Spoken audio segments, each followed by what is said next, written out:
श्रीगुरुभ्यो नमः। हरिः ओम्।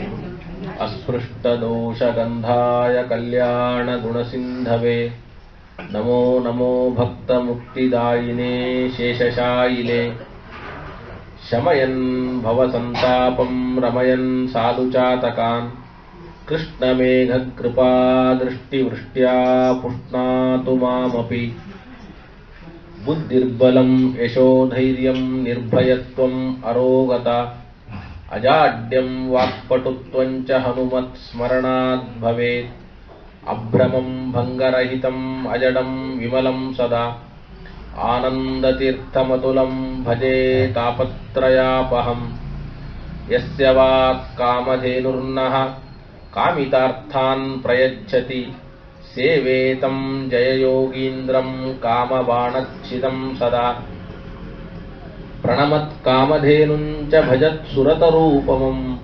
श्रीभावबोधकृत्पादचिन्तामणिमुपास्महे अर्थिकल्पितकल्पोऽयं प्रत्यर्थिगजकेसरी व्यासतीर्थगुरुर्भूयात् अस्मदिष्टार्थसिद्धये कामधेनु यथा पूर्वं सर्वाभीष्टफलप्रदा तथा कलौ वादिराजश्रीपादो अभीष्टतः सताम् पूज्याय राघवेन्द्राय सत्यधर्मरताय च भजतां कल्पवृक्षाय नमतां कामधेनवे आसेतो रातुषाराद्रे यो दिशो जितवान्मुहुः सत्यध्यानगुरुः पातु यतीन्द्रैरपि पूजितः वेङ्कटेशाद्रिमारभ्य सेतुं तोताद्रिपूर्वकान् गत्वा दिग्विजयी पातु सत्याभिज्ञगुरुत्तमः सत्याभिज्ञकराब्जोत्थान् पञ्चाशद्वर्षपूजकान्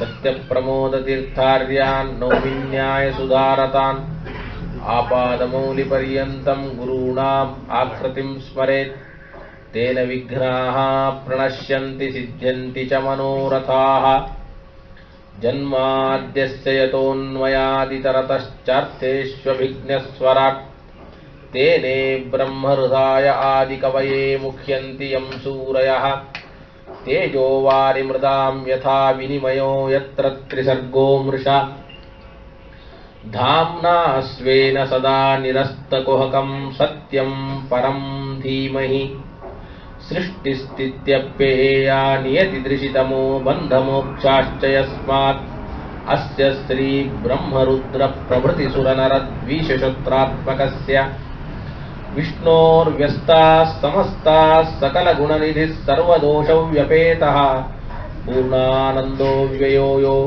गुरुरपि परमः चिन्तयेतं महान्तम्। ಅಷ್ಟಮಸ್ಕಂದದಲ್ಲಿ ಬರುವ ಮೂರನೆಯ ಇತಿಹಾಸ ಅದು ಸಮುದ್ರ ಮಥನ. ಸಮುದ್ರ ಮಥನ, ಅಮೃತ ಮಥನ, ಹೀಗೆ ಅನೇಕ ಹೆಸರುಗಳಿಂದ ಆ ಕಥೆಯನ್ನ ಕರೀತಾರೆ. ಅದರ ಜೊತೆಗೆ ಅದರಲ್ಲಿ ಲಕ್ಷ್ಮೀ ಸ್ವಯಂವರವೂ ಕೂಡ ಸೇರಿ. ಇವತ್ತು ಶುಕ್ರವಾರ ಬಹಳ ವಿಶೇಷ. ಆದ್ದರಿಂದ ಲಕ್ಷ್ಮೀ ಸ್ವಯಂವರವನ್ನು ಕೂಡ ನಾವು ಈ ಸಂದರ್ಭದಲ್ಲಿ ಶ್ರವಣವನ್ನ ಮಾಡಬಹುದು. ವಾದಿರಾಜ ಸ್ವಾಮಿಗಳ ಆರಾಧನೆ ಮುಕ್ತಾಯವಾಗಿದೆ. ಅಂತಹ ವಾದಿರಾಜ ಸ್ವಾಮಿಗಳು ಭಾಗವತದಲ್ಲಿ ಬರುವಂತಹ ಏನು ಸಮುದ್ರ ಮಥನ ಇದೆ, ಈ ಸಮುದ್ರ ಮಥನದಲ್ಲಿ ಬರುವಂತಹ ಲಕ್ಷ್ಮೀ ಸ್ವಯಂವರವನ್ನೇ ಮನಸ್ಸಿನಲ್ಲಿ ಇಟ್ಟುಕೊಂಡು ಲಕ್ಷ್ಮೀ ಶೋಭಾನ ಪದವನ್ನ ಎಲ್ಲ ಸ್ತ್ರೀಯರಿಗೆ ಮಾಂಗಲ್ಯವನ್ನು ಕೊಡುವ ಆ ರಚನೆ ಅವರಿಂದ ಆಗಿ ಪರಮಾನುಗ್ರಹ ಆಗಿದೆ. ಅವರ ಲಕ್ಷ್ಮೀ ಶೋಭಾನ ಪದಕ್ಕೆ ಮೂಲವಾದಂತಹದ್ದು ಶ್ರೀಮದ್ ಭಾಗವತದ ಸಮುದ್ರ ಮಥನದ ಲಕ್ಷ್ಮೀ ಸ್ವಯಂವರ. ಅಂತಹ ಲಕ್ಷ್ಮೀ ಸ್ವಯಂವರದ ಹಾಗೂ ಸಮುದ್ರ ಮಥನದ ಕಥೆಯನ್ನ ಯಥಾಮತಿಯಾಗಿ ಶ್ರವಣ ಮಾಡುವಂತಹ ಪ್ರಯತ್ನವನ್ನ ಮಾಡೋಣ. ತಾಪಸ ಮನ್ವಂತರದ ಕಥೆ ಮುಕ್ತಾಯವಾದ ಮೇಲೆ ಮುಂದಿನ ಮನ್ವಂತರಗಳ ಕಥೆಯನ್ನ ಹೇಳುವಂತ ರಾಜ ಶುಕಾಚಾರ್ಯರಿಗೆ ಪ್ರಶ್ನೆಯನ್ನ ಮಾಡಿದಾಗ ಶುಕಾಚಾರ್ಯರು ಸಂಕ್ಷೇಪವಾಗಿ ಹೇಳ್ತಾರೆ. ಅಜಿತೋ ನಾಮ ಭಗವಾನ್ ಅಂಶೇನ ಜಗತೀಪತಿ. ಅಜಿತ ಎಂಬುವ ಪರಮಾತ್ಮ ಅವನು ಸಮುದ್ರ ಮಥನವನ್ನ ಮಾಡಿದ. ಪಯೋಬ್ಧಿಂ ಏನ ನಿರ್ಮಥ್ಯ ದೇವಾನಾಂ ಸಾಧಿತಾ ಸುಧಾ ಭ್ರಮಮಾಣೋ ಅಂಬಸಿ ಧೃತಃ ಕೂರ್ಮರೂಪೇಣ ಮಂದರಃ.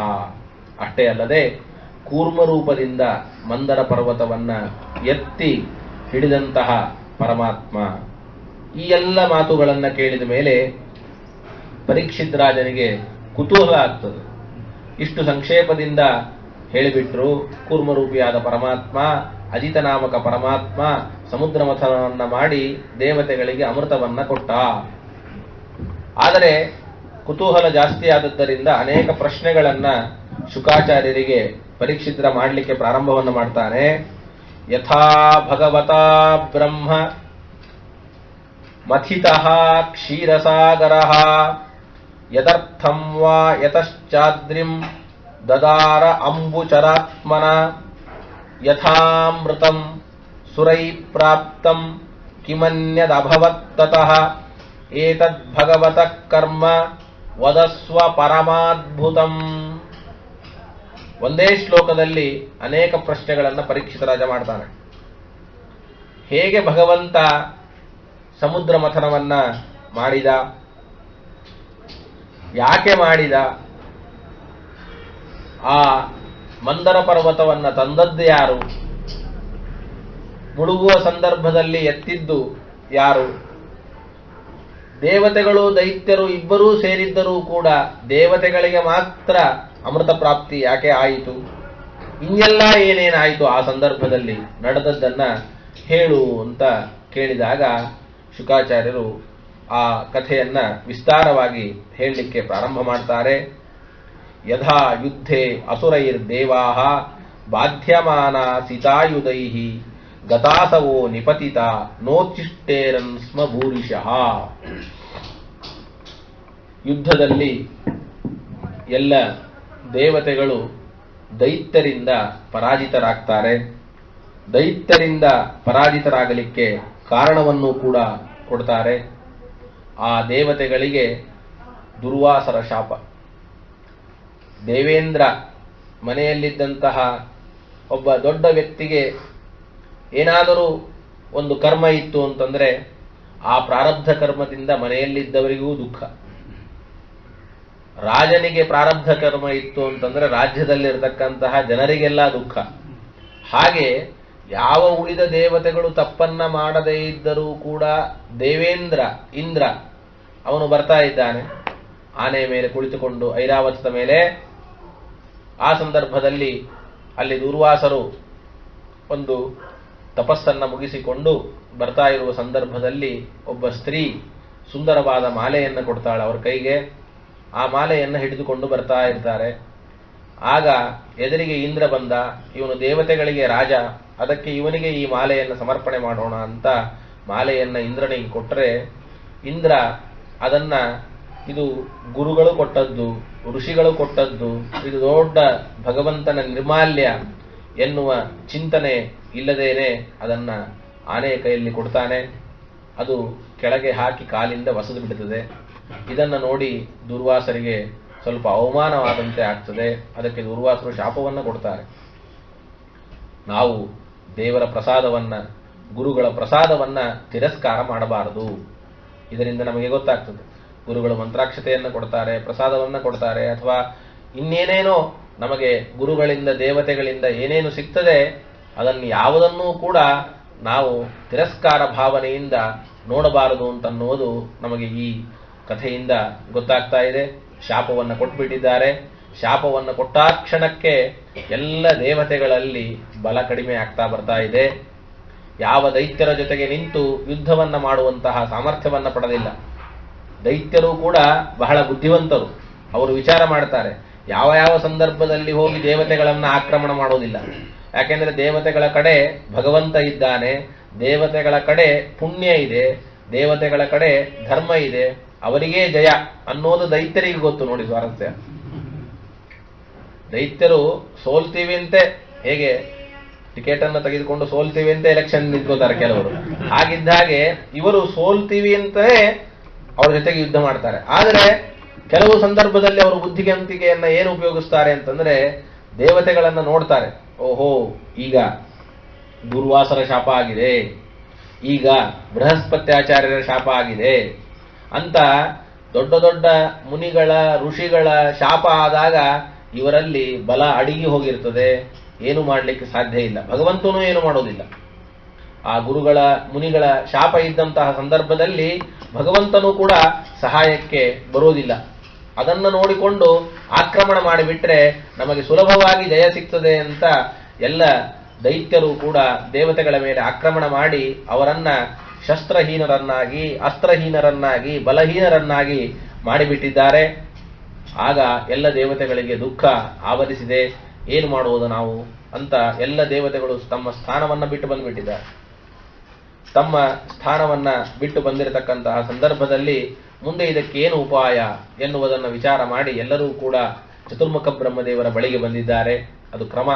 ಭಗವಂತನ ಅವತಾರ ಆಗಬೇಕಾದರೆ, ಭಗವಂತನಿಂದ ಪ್ರಯೋಜನ ಆಗಬೇಕಾದರೆ ಸಾಕ್ಷಾತ್ತಾಗಿ ಭಗವಂತನ ಬಳಿಗೆ ಹೋಗ್ಲಿಕ್ಕೆ ಆಗುವುದಿಲ್ಲ ನಮಗೆ ಯಾವ ಸಂದರ್ಭದಲ್ಲಿ. ಸಣ್ಣ ಒಬ್ಬ ಅಧಿಕಾರಿಯ ಬಳಿ ಹೋಗಬೇಕಾದರೆ 10 ಬಾರಿ ನಾವು ಅಪಾಯಿಂಟ್ಮೆಂಟ್ ಅನ್ನು ತಗೊಳ್ಬೇಕು. ಅಷ್ಟೇ ಅಲ್ಲದೆ ಅವರು ಕಾಯಿಸಿ ಯಾವಾಗ ನಮಗೆ ಭೇಟಿ ಕೊಡ್ತಾರೆ ಆವಾಗ ಭೇಟಿ ಆಗಬೇಕು. ಇದು ಸಣ್ಣ ಒಬ್ಬ ಅಧಿಕಾರಿಯ ಬಳಿಗೆ ಹೋಗಬೇಕಾದ್ರೆ. ಅಂದ ಮೇಲೆ ಸರ್ವೋತ್ತಮನಾದಂತಹ ಪರಮಾತ್ಮನ ಬಳಿಗೆ ನಾವು ಸಾಕ್ಷಾತ್ತಾಗಿ ಹೋಗಲಿಕ್ಕೆ ಸಾಧ್ಯವೇ ಇಲ್ಲ. ಅದಕ್ಕೆ ಶಾಸ್ತ್ರದಲ್ಲಿ ನಾವು ಯಾವುದೇ ಕರ್ಮವನ್ನ ಮಾಡಿದರೆ ಅಥವಾ ಯಾವುದೇ ಒಂದು ಸಮರ್ಪಣೆಯನ್ನ ಮಾಡುವಂತಹ ಸಂದರ್ಭದಲ್ಲಿ ಗುರುಗಳ ದ್ವಾರ ಸಮರ್ಪಣೆಯನ್ನ ಮಾಡಬೇಕು ಅಂತ ಹೇಳ್ತಾರೆ. ಯಾಕೆಂದ್ರೆ ನಮಗೆ ಮತ್ತು ಭಗವಂತನಿಗೆ ಮಧ್ಯದಲ್ಲಿ ಇದ್ದವರು ಗುರುಗಳು. ಆದ್ದರಿಂದ ಗುರುಗಳ ಮುಖಾಂತರವೇ ನಾವು ಭಗವಂತನಿಗೆ ಸಮರ್ಪಣೆ ಮಾಡಬೇಕೇ ಹೊರತಾಗಿ ನೇರವಾಗಿ ಭಗವಂತನಿಗೆ ಸಮರ್ಪಣೆ ಮಾಡುವ ಅಧಿಕಾರ, ಯೋಗ್ಯತೆ ನಮ್ಮದಲ್ಲ. ಅದಕ್ಕೆ ಅಸ್ಮದ್ ಗುರುವಂತರ್ಗತ ಅಥವಾ ಭಾರತೀ ರಮಣ ಮುಖ್ಯ ಪ್ರಾಣಾಂತರ್ಗತ ಅಂತ ಪ್ರತಿಯೊಂದು ಸಂದರ್ಭದಲ್ಲಿಯೂ ಕೃಷ್ಣಾರ್ಪಣ ಅನ್ನುವಾಗ ಭಾರತೀ ರಮಣ ಮುಖ್ಯ ಪ್ರಾಣಾಂತರ್ಗತ ಅನ್ನುವ ಉದ್ದೇಶ ಭಾರತೀ ರಮಣನೇ ನಾವು ಮಾಡಿದ ಕರ್ಮವನ್ನ ಭಗವಂತನಲ್ಲಿ ಸಮರ್ಪಣೆ ಮಾಡಲಿಕ್ಕೆ ಅಧಿಕಾರ ಅವರಿಗೇ ಇರೋದು. ಅವರನ್ನ ಬಿಟ್ಟು ನಮಗೆ ಸ್ವತಂತ್ರವಾಗಿ ಸಾಕ್ಷಾತ್ತಾಗಿ ದೇವರಲ್ಲಿ ಸಮರ್ಪಣೆಯನ್ನ ಮಾಡುವಂತಹ ಅಧಿಕಾರ ಇಲ್ಲ. ಅದಕ್ಕೋಸ್ಕರವಾಗಿಯೇ ಆ ಸಂಪ್ರದಾಯದಲ್ಲಿ ಭಾರತೀ ರಮಣ ಮುಖ್ಯ ಪ್ರಾಣ ಅಂತ ಅವರೇ ಜಗದ್ಗುರುಗಳು.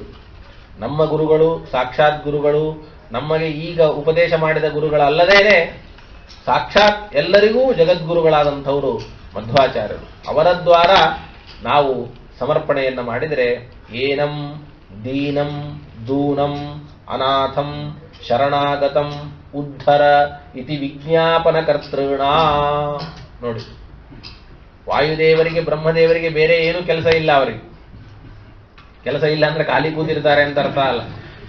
ಅನಂತ ಕೋಟಿ ಜೀವರಾಶಿಗಳಿದ್ದಾರಲ್ಲ, ಈ ಅನಂತ ಕೋಟಿ ಜೀವರಾಶಿಗಳು ಏನು ಪುಣ್ಯವನ್ನ ಮಾಡ್ತಾರೆ ಆ ಪುಣ್ಯವನ್ನ ಭಗವಂತನಿಗೆ ಸಮರ್ಪಣೆ ಮಾಡೋದೇ ಕೆಲಸ.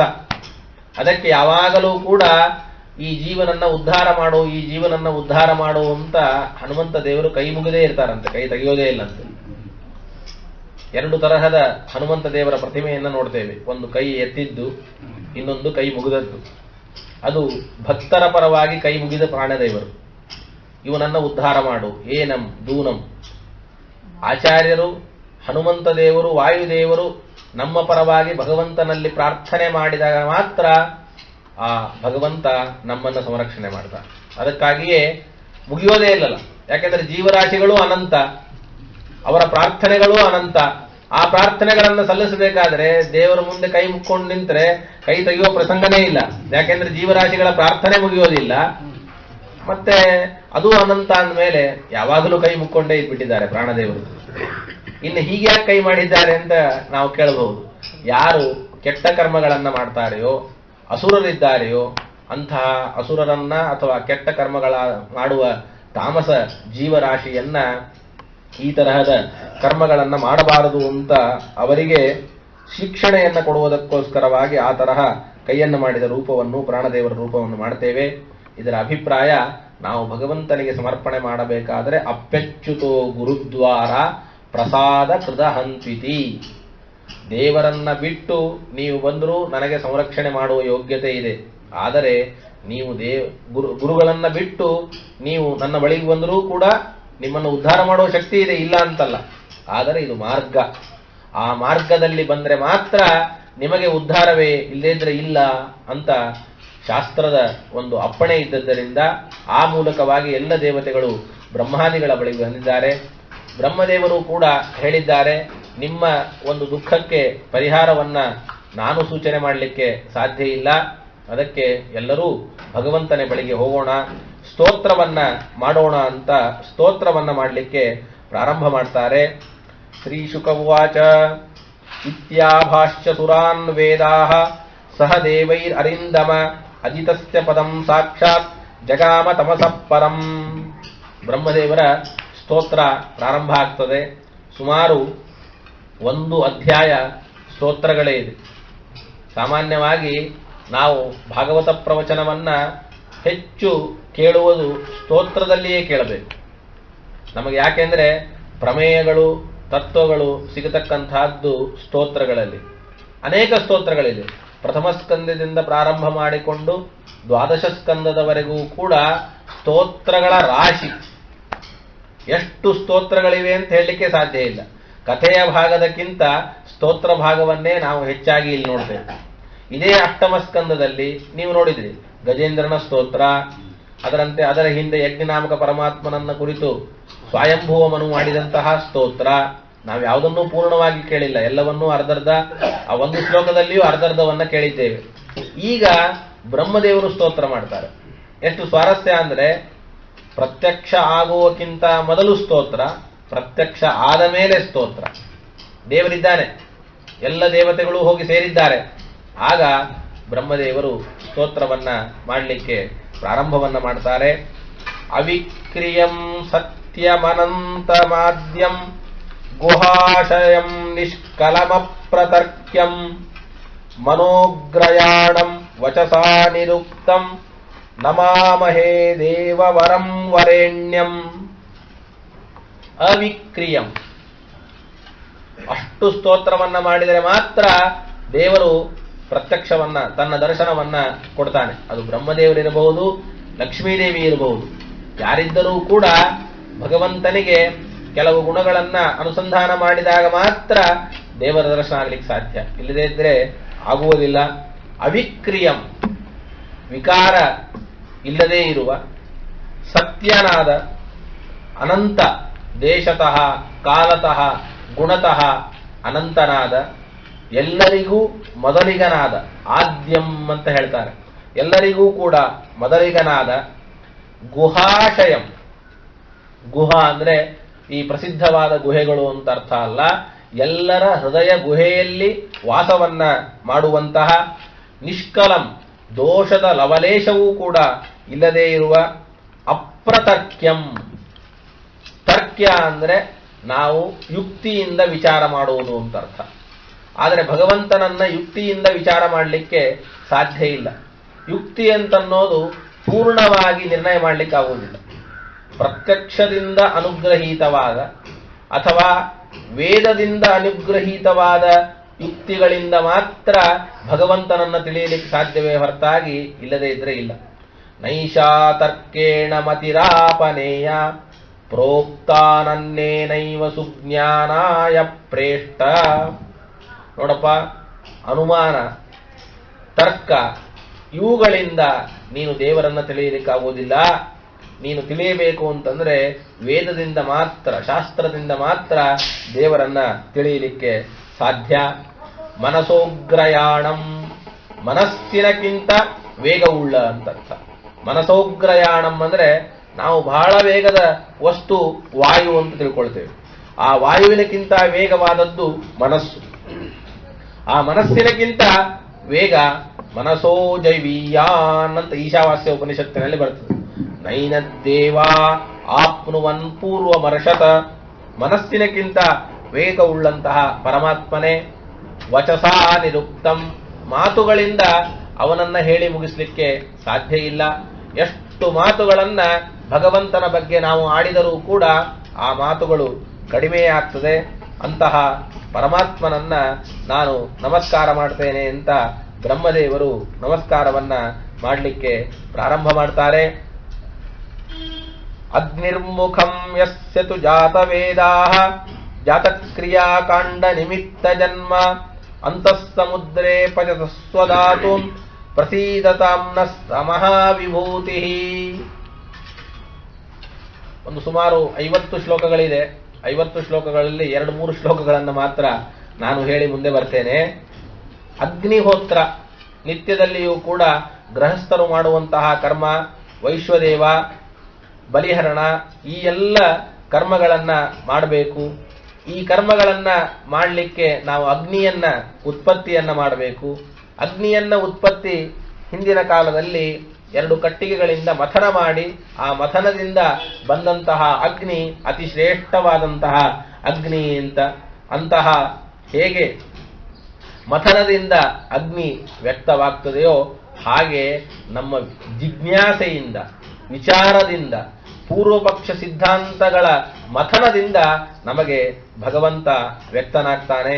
ಅಂತಹ ಭಗವಂತ ಅಹಂ ವೈಶ್ವಾನರೋ ಭೂತ್ವಾ ಪ್ರಾಣಿನಾಂ ದೇಹಮಾಶ್ರಿತಃ ಪ್ರಾಣಾಪಾನ ಸಮಾಯುಕ್ತಃ ಪಚಾಮ್ಯನ್ನಂ ಚತುರ್ವಿಧಂ. ದೇವರು ಕೂಡ ಅಗ್ನಿ ಇದ್ದಂತೆ. ಅಗ್ನಿ ಇದ್ದಂತೆ ಅಂದ್ರೆ ಅರ್ಥ ಏನು? ನಾವು ಉಂಡ ಆಹಾರ, ತಿಂದ ಆಹಾರವನ್ನ ಪಚನ ಮಾಡುವುದು ಯಾರು ಅನ್ನುವ ಕಲ್ಪನೆ ನಮಗಿರುವುದಿಲ್ಲ. ನಮಗೆ ತಿನ್ನುವ ಕಲ್ಪನೆ ಮಾತ್ರ ಇರ್ತದೆ ಹೊರತಾಗಿ ತಿಂದ ಆಹಾರ ಪಚನ ಆಗೋದು ಹೇಗೆ, ಇದನ್ನು ಯಾರು ಒಳಗಿದ್ದು ಜೀರ್ಣ ಮಾಡ್ತಾರೆ, ಅದನ್ನ ಯಾವ್ಯಾವುದನ್ನಾಗಿ ಪರಿಣಾಮ ಮಾಡುವುದು ಯಾರು, ಈ ಕಲ್ಪನೆ ನಮಗೆ ಬಹಳ ಅತ್ಯಂತ ಅವಶ್ಯ. ಅಜೀರ್ಣ ಆದರೆ ಮಾತ್ರೆಯನ್ನ ತೆಗೆದುಕೊಳ್ಳಬೇಕು ಅನ್ನೋದು ಗೊತ್ತು. ಆದರೆ ಜೀರ್ಣ ಮಾಡುವುದು ಯಾರು, ಜೀರ್ಣ ಮಾಡುವ ವ್ಯಕ್ತಿಯನ್ನ ನಾವು ಸ್ಮರಣೆ ಮಾಡಿದರೆ ಜೀರ್ಣ ಆಗದೇ ಇರ್ಲಿಕ್ಕೆ ಸಾಧ್ಯವೇ ಇಲ್ಲ. ಜೀರ್ಣ ಆಗೇ ಆಗ. ಏನು ಮಾಡೋದು ಬೇಡ. ಅಹಂ ವೈಶ್ವಾನರೋ ಭೂತ್ವಾ ಪ್ರಾಣಿನಾಂ ದೇಹಮಾಶ್ರಿತಃ ಪ್ರಾಣಾಪಾನ ಸಮಾಯುಕ್ತಃ. ಭಗವಂತ ಎಲ್ಲರ ಹೃದಯದಲ್ಲಿದ್ದು ಏನು ಮಾಡ್ತಾನೆ ಅಂತ ನಮಗೆ ಪ್ರಶ್ನೆ ಬರ್ತದೆ. ಏನು ಮಾಡ್ತಾನೆ? ಏನು ಮಾಡೋದಿಲ್ಲ ಅಂತ ಕೇಳಬೇಕು, ಏನು ಮಾಡ್ತಾನೆ ಅಲ್ಲ. ಎಲ್ಲವನ್ನೂ ಭಗವಂತನೇ ಮಾಡ್ತಾನೆ. ಯಾಕೆಂದ್ರೆ ನಮಗೆ ತಿನ್ನುವುದನ್ನು ಬಿಟ್ಟು ಒಳಗೆ ಹೋದ ಮೇಲೆ ಏನಾಗ್ತದೆ ಅಂತ ಅನ್ನೋದು ನಮಗೇನು ಕಲ್ಪನೆ ಇದೆ? ಅದೇ ರಕ್ತ ಆಗಬೇಕು, ಮಲಮೂತ್ರಗಳಾಗಬೇಕು, ಮನಸ್ಸಿನ ಪರಿಣಾಮ ಆಗಬೇಕು, ಮತ್ತೆ ಅಸ್ಥಿಗಳಾಗಬೇಕು, ಮಾಂಸ ಆಗಬೇಕು, ಮಜ್ಜ ಆಗಬೇಕು. ನಾವು ತಿನ್ನುವುದು ಒಂದು ಆಹಾರ. ಈ ಆಹಾರದಲ್ಲಿ ಎಲ್ಲವೂ ಯಾವ್ಯಾವುದಕ್ಕೆ ಸೇರಬೇಕು, ಆ ಆಹಾರದ ಭಾಗಗಳು, ಆ ಭಾಗಗಳನ್ನ ಸೇರಿಸುವಂಥವನು ಪರಮಾತ್ಮ. ಮುಖ್ಯವಾಗಿ ಊಟವನ್ನ ಮಾಡೋರು ಯಾರು ಅಂತ ಕೇಳಿದರೆ ದೇವರು ಅಂತ ಹೇಳ್ತಾರೆ ಶಾಸ್ತ್ರದಲ್ಲಿ. ಊಟವನ್ನ ಮಾಡೋರು ಯಾರು? ನೀವು ಅನ್ಕೊಳ್ಬಹುದು ಆ ಕೆಲಸ ಈ ಕೆಲಸ ನಾನು ಮಾಡ್ತೇನೆ ಅಂತ ಅನ್ನೋದು ಬೇಡ, ಅದೆಲ್ಲವೂ ದೇವರು ಮಾಡಿಸ್ತಾನೆ ಅಂತ ಅನ್ನೋಣ. ಊಟ ಆದರೂ ಕೂಡ ನಾನು ಮಾಡ್ತೀನಿ ಅಂತ ಅನ್ಬಹುದಾ ಅಂತ ಕೇಳಬಹುದು. ಆದರೆ ಊಟವನ್ನು ದೇವರು ಮಾಡಿಸಿದ್ರೆ ಮಾಡ್ಲಿಕ್ಕೆ ಸಾಧ್ಯ, ಇಲ್ಲದಿದ್ರೆ ಇಲ್ಲ ಅಂತ ಹೇಳ್ತಾರೆ. ಊಟವನ್ನು ಕೂಡ ಭಗವಂತನೇ ಮಾಡಿಸ್ಬೇಕು. ಇಲ್ಲದೇ ಇದ್ರೆ ಊಟವನ್ನು ಕೂಡ ನಾವು ಮಾಡಲಿಕ್ಕೆ ಸಾಧ್ಯ ಅಲ್ಲ. ಪ್ರತಿಯೊಂದು ಕರ್ಮಗಳಲ್ಲಿಯೂ ಕೂಡ ಭಗವಂತನ ಅಧೀನರು ಎಲ್ಲ ಸಂದರ್ಭದಲ್ಲಿಯೂ ನಾವು ಆಗಲಿಕ್ಕೆ ಬೇಕು. ಅದಿಲ್ಲದೇ ಇದ್ರೆ ಸಾಧ್ಯವೇ ಇಲ್ಲ ಎನ್ನುವಂತಹ ಮಾತನ್ನ ನಾವು ಸ್ಪಷ್ಟಪಡಿಸಿಕೊಳ್ಬೇಕು. ಯಾಕೆ ಅಂತಂದ್ರೆ ಈ ಆಹಾರವನ್ನ ಸೇವನೆ ಮಾಡ್ತೇವೆ ನಿಜ, ಆದರೆ ಈ ಆಹಾರ ಸ್ವೀಕಾರ ಮಾಡುವವರು ಯಾರು ಅಂತ ಸ್ವಲ್ಪ ಕಲ್ಪನೆಯನ್ನ ಮಾಡಿದರೆ ದೇವರ ಉಪಕಾರ ಎಷ್ಟು ಅಂತನ್ನೋದು ನಮ್ಮ ಕಲ್ಪನೆಗೆ ಬರ್ತದೆ. ಆಹಾರ ಒಂದು ಅಗಳು, ಅನ್ನ ಅಥವಾ ಒಂದು ಹಣ್ಣು, ಉತ್ತತ್ತಿ, ಯಾವುದಾದ್ರೂ ಒಂದನ್ನು ಸ್ವೀಕಾರ ಮಾಡ್ತೇವೆ. ಯಾವುದೇ ಪದಾರ್ಥವನ್ನು ಸ್ವೀಕಾರ ಮಾಡಿದರೂ ಇದು ದೇಹ ಸ್ವೀಕಾರ ಮಾಡ್ತದೆಯೋ ಅಥವಾ ಆತ್ಮ ಸ್ವೀಕಾರ ಮಾಡ್ತಾನೆ? ನೋಡಿ, ವಿಚಾರ ಮಾಡಿ. ಜೀವ ಸ್ವೀಕಾರ ಮಾಡ್ತಾನೆಯೋ ದೇಹ ಸ್ವೀಕಾರ ಮಾಡುತ್ತದೆ? ದೇಹ ಸ್ವೀಕಾರ ಮಾಡ್ತದೆ ಅಂದ್ರೆ ಜಡ. ಅದು ಜಡವಾದಂತಹ ದೇಹಕ್ಕೆ ಚೇತನನ ಧರ್ಮ ಇರುವುದಿಲ್ಲ. ಚೇತನ ತಿಂತಾನೆ ಅಂತ ಚೇತನನಿಗೆ ಹೇಳಬಹುದೇ ಹೊರತಾಗಿ ಜಡವಾದಂತಹ ಶರೀರಕ್ಕೆ ಹೇಳುವುದಿಲ್ಲ. ಆಯಿತು, ಬೇಡ, ಜಡವಾದ ದೇಹ ಈ ನಮ್ಮ ಆಹಾರವನ್ನು ತಿನ್ನುವುದು ಬೇಡ, ಚೇತನ ಒಳಗಿರುವಂತಹ ಜೀವ ತಿನ್ಬಹುದಲ್ಲ, ಯಾಕೆ ತಿನ್ನಬಾರದು ಅಂತ ಪ್ರಶ್ನೆ. ಆದರೆ ನಮಗೆ ಒಂದು ಪ್ರಶ್ನೆ ಬರ್ತದೆ, ಜೀವ ತಿಂತಾನೆ ಅಂತಂದ್ರೆ ಜೀವ ಅವನ ಪರಿಮಿತಿ, ಅವನ ಪರಿಮಾಣ ಎಷ್ಟು ಅಂತಂದ್ರೆ ವೇದವ್ಯಾಸ ದೇವರು ಸೂತ್ರದಲ್ಲಿ ಅಣುಶ್ಚ ಅಂತ ಹೇಳಿದ್ದಾರೆ. ನೀವು ಕೂಡ ಹರಿಕಥಾಮೃತ ಸಾರದಲ್ಲಿ ಕೇಳಿದ್ದೀರಿ. ಬಾಲವನ್ನ ಕತ್ತರಿಸಿ ಅದನ್ನ 100 ಭಾಗಗಳನ್ನ ಮಾಡಿ, ಆ ಪದ್ಯ ಬರುವುದಿಲ್ಲ, ಅಷ್ಟು ಪರಮಾಣು ಜೀವ ಅಂತ ಹೇಳ್ತಾರೆ. ಅಷ್ಟು ಪರಮಾಣು ಜೀವ. ಹಾಗಾದರೆ ನಾವು ತಿನ್ನುವ ಆಹಾರ ಪದಾರ್ಥ ಒಂದು ಕಡೆ ಇಟ್ಕೊಳ್ಳಿ, ಜೀವನ ಪರಿಮಾಣ ಒಂದು ಕಡೆ ಇಟ್ಕೊಳ್ಳಿ. ಯಾವುದು ದೊಡ್ಡದು ಅಂತಂದ್ರೆ ನಾವು ತಿನ್ನುವ ಆಹಾರವೇ ದೊಡ್ಡದು. ಹಾಗಾದರೆ ನಾವು ತಿನ್ನುವ ಆಹಾರ ಪದಾರ್ಥಕ್ಕಿಂತ ಅತ್ಯಂತ ಅಣುವಾದಂತಹ ಜೀವನಿಗೆ ಹೇಗೆ ಭೋಗ? ತಿನ್ನುವ ವಸ್ತುವಿನಕ್ಕಿಂತ ತಿನ್ನತಕ್ಕ ವ್ಯಕ್ತಿ ದೊಡ್ಡವನಾಗಿರ್ಬೇಕು. ಹಾಗಾದರೆ ಜೀವ ಸಣ್ಣವನಾದ, ವಸ್ತು ದೊಡ್ಡದಾಯಿತು, ಅವನಿಗೆ ಹೇಗೆ ಕೂಡಿಸ್ತದೆ? ಹಾಗಾದ್ರೆ ದೇವರು ಊಟ ಮಾಡಿಸಿದ್ರೆ ಮಾಡ್ಲಿಕ್ಕೆ ಸಾಧ್ಯ. ಆ ರಸವನ್ನ ಜೀವನಿಗೆ ಕೊಟ್ರೆ ಆ ರಸವನ್ನ, ಅದಕ್ಕೆ ಹರಿಕಥಾಮೃತ ಸಾರದಲ್ಲಿಯೂ ಕೂಡ ಈ ಮಾತನ್ನ ಬಹಳ ಸುಂದರವಾಗಿ ಮಾರ್ಮಿಕವಾಗಿ ದಾಸರು ಹೇಳ್ತಾರೆ. ದೇವರು ಉಣಿಸಿದರೆ ನಾವು ಉಣ್ಲಿಕ್ಕೆ ಸಾಧ್ಯವೇ ಹೊರತಾಗಿ ಇಲ್ಲದಿದ್ರೆ ಇಲ್ಲ. ಗರ್ಭಿಣಿ ಸ್ತ್ರೀ ಉಂಡ ಭೋಜನ, ಗರ್ಭಗತ ಶಿಶು ಉಂಬ ತೆರೆದಲ್ಲಿ, ನಿರ್ಭಯನು ತಾನುಂಡುಣಿಸುವನು ಸರ್ವಜೀವರಿಗೆ. ನೋಡಿ, ತಾನುಂಡು ಉಣಿಸುವನು ಸರ್ವಜೀವರಿಗೆ. ನಿರ್ಬಲ ಅತಿ ಪರಮಾಣು ಜೀವಗೆ, ನಿರ್ಬಲ ಬಲನೂ ಇಲ್ಲ, ಮತ್ತೆ ಬಹಳ ದೊಡ್ಡವನಿದ್ದಾನೆ ಅಂದ್ರೆ ಅತಿ ಪರಮಾಣು ಜೀವಗೆ ಅಬ್ಬುವುದೇ ಸ್ಥೂಲಾನ್ನ ಭೋಜನ. ಹಾಗಾದ್ರೆ ನಾವು ಊಟ ಮಾಡ್ತೀವಿ ಅಂತ ಎಲ್ಲರೂ ಹೇಳ್ಕೊಳ್ತಾರಲ್ಲ ಅಂದ್ರೆ ಅರ್ಭಕರು ಪೇಳುವರು, ಕೋವಿದರು ಇದನ್ನು ಒಡಂಬಡರು ಅಂತಾರೆ ದಾಸರು. ಅರ್ಭಕರು ಪೇಳುವರು, ನಾನು ಊಟ ಮಾಡ್ತೇನೆ, ನಾನೇ ಮಾಡಿದೆ, ಅಥವಾ ನಾನು ಇವರು ಊಟಕ್ಕೆ ಹಾಕಿದೆ, ಅಂತರ್ಯಾಮಿಯಾದ ಭಗವಂತನಿಗೆ ಸಮರ್ಪಣೆ ಮಾಡಿದೆ ಅಂತ ಹಾಕುವವರು ಅನ್ಕೊಳ್ಬೇಕಂತೆ. ಊಟ ಮಾಡುವಂತಹ ವ್ಯಕ್ತಿ ಒಳಗಿದ್ದು ಗರ್ಭಿಣಿ ಸ್ತ್ರೀ ಉಂಡ ಭೋಜನ.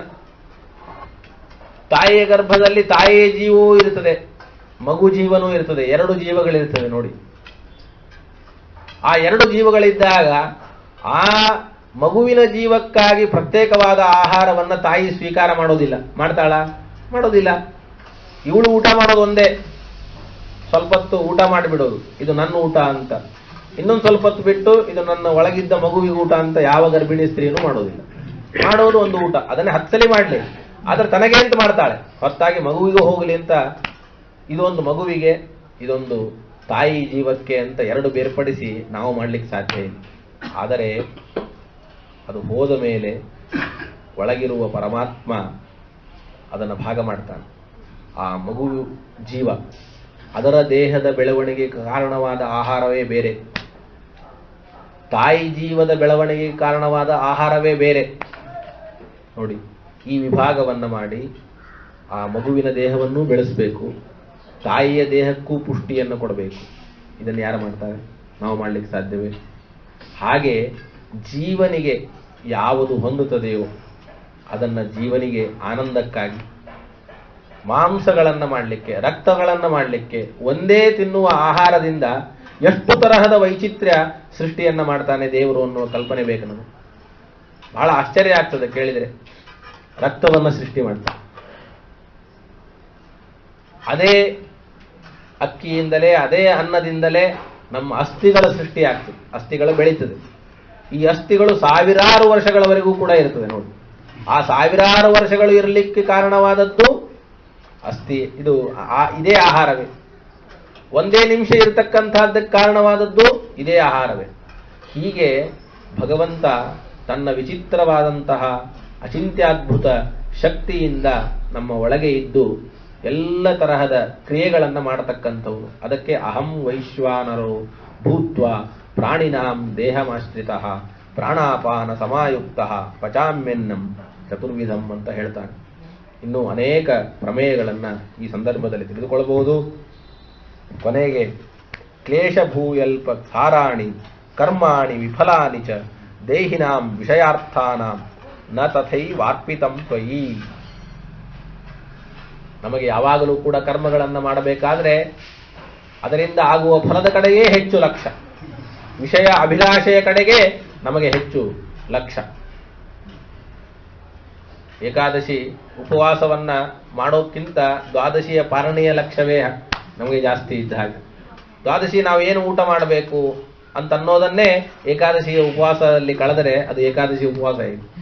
ಹಾಗಿದ್ದ ಹಾಗೆ ನಾವು ಕರ್ಮವನ್ನ ಮಾಡುವಂತಹ ಸಂದರ್ಭದಲ್ಲಿ ಈ ಕರ್ಮದಿಂದ ನಮಗೆ ಏನು ಫಲ ಆಗ್ತದೆ, ಆ ಫಲದಿಂದ ನಾನು ಏನು ಮಾಡಲಿ, ಇದರ ಕಡೆ ನಮ್ಮ ಮನಸ್ಸು ಹೋಗಿಬಿಟ್ಟು ಕರ್ಮವನ್ನ ಮಾಡುವಾಗ ನಮಗೆ ಆ ಹೇಗೆ ಕರ್ಮ ಮಾಡಬೇಕು ಅನ್ನುವ ಒಂದು ಮನಸ್ಸೇ ಹೋಗ್ಬಿಡುದು, ಫಲದ ಕಡೆ ಲಕ್ಷ್ಯ ಆಗಿಬಿಟ್ರೆ. ಹಾಗಾದರೆ ಈ ತರಹದ ಕರ್ಮ ದೇವರನ್ನ ತಲುಪ್ತಿದೆಯಾ? ನಾವು ಮಾಡೋದೇನೋ ಮಾಡ್ತೇವೆ, ತಲುಪ್ತಿದೆಯಾ ಅಂತಂದ್ರೆ ಅದಕ್ಕೆ ಕರ್ಮದಲ್ಲಿ ಬೇಕಾದಷ್ಟು ನ್ಯೂನತೆ ಬರ್ತದೆ.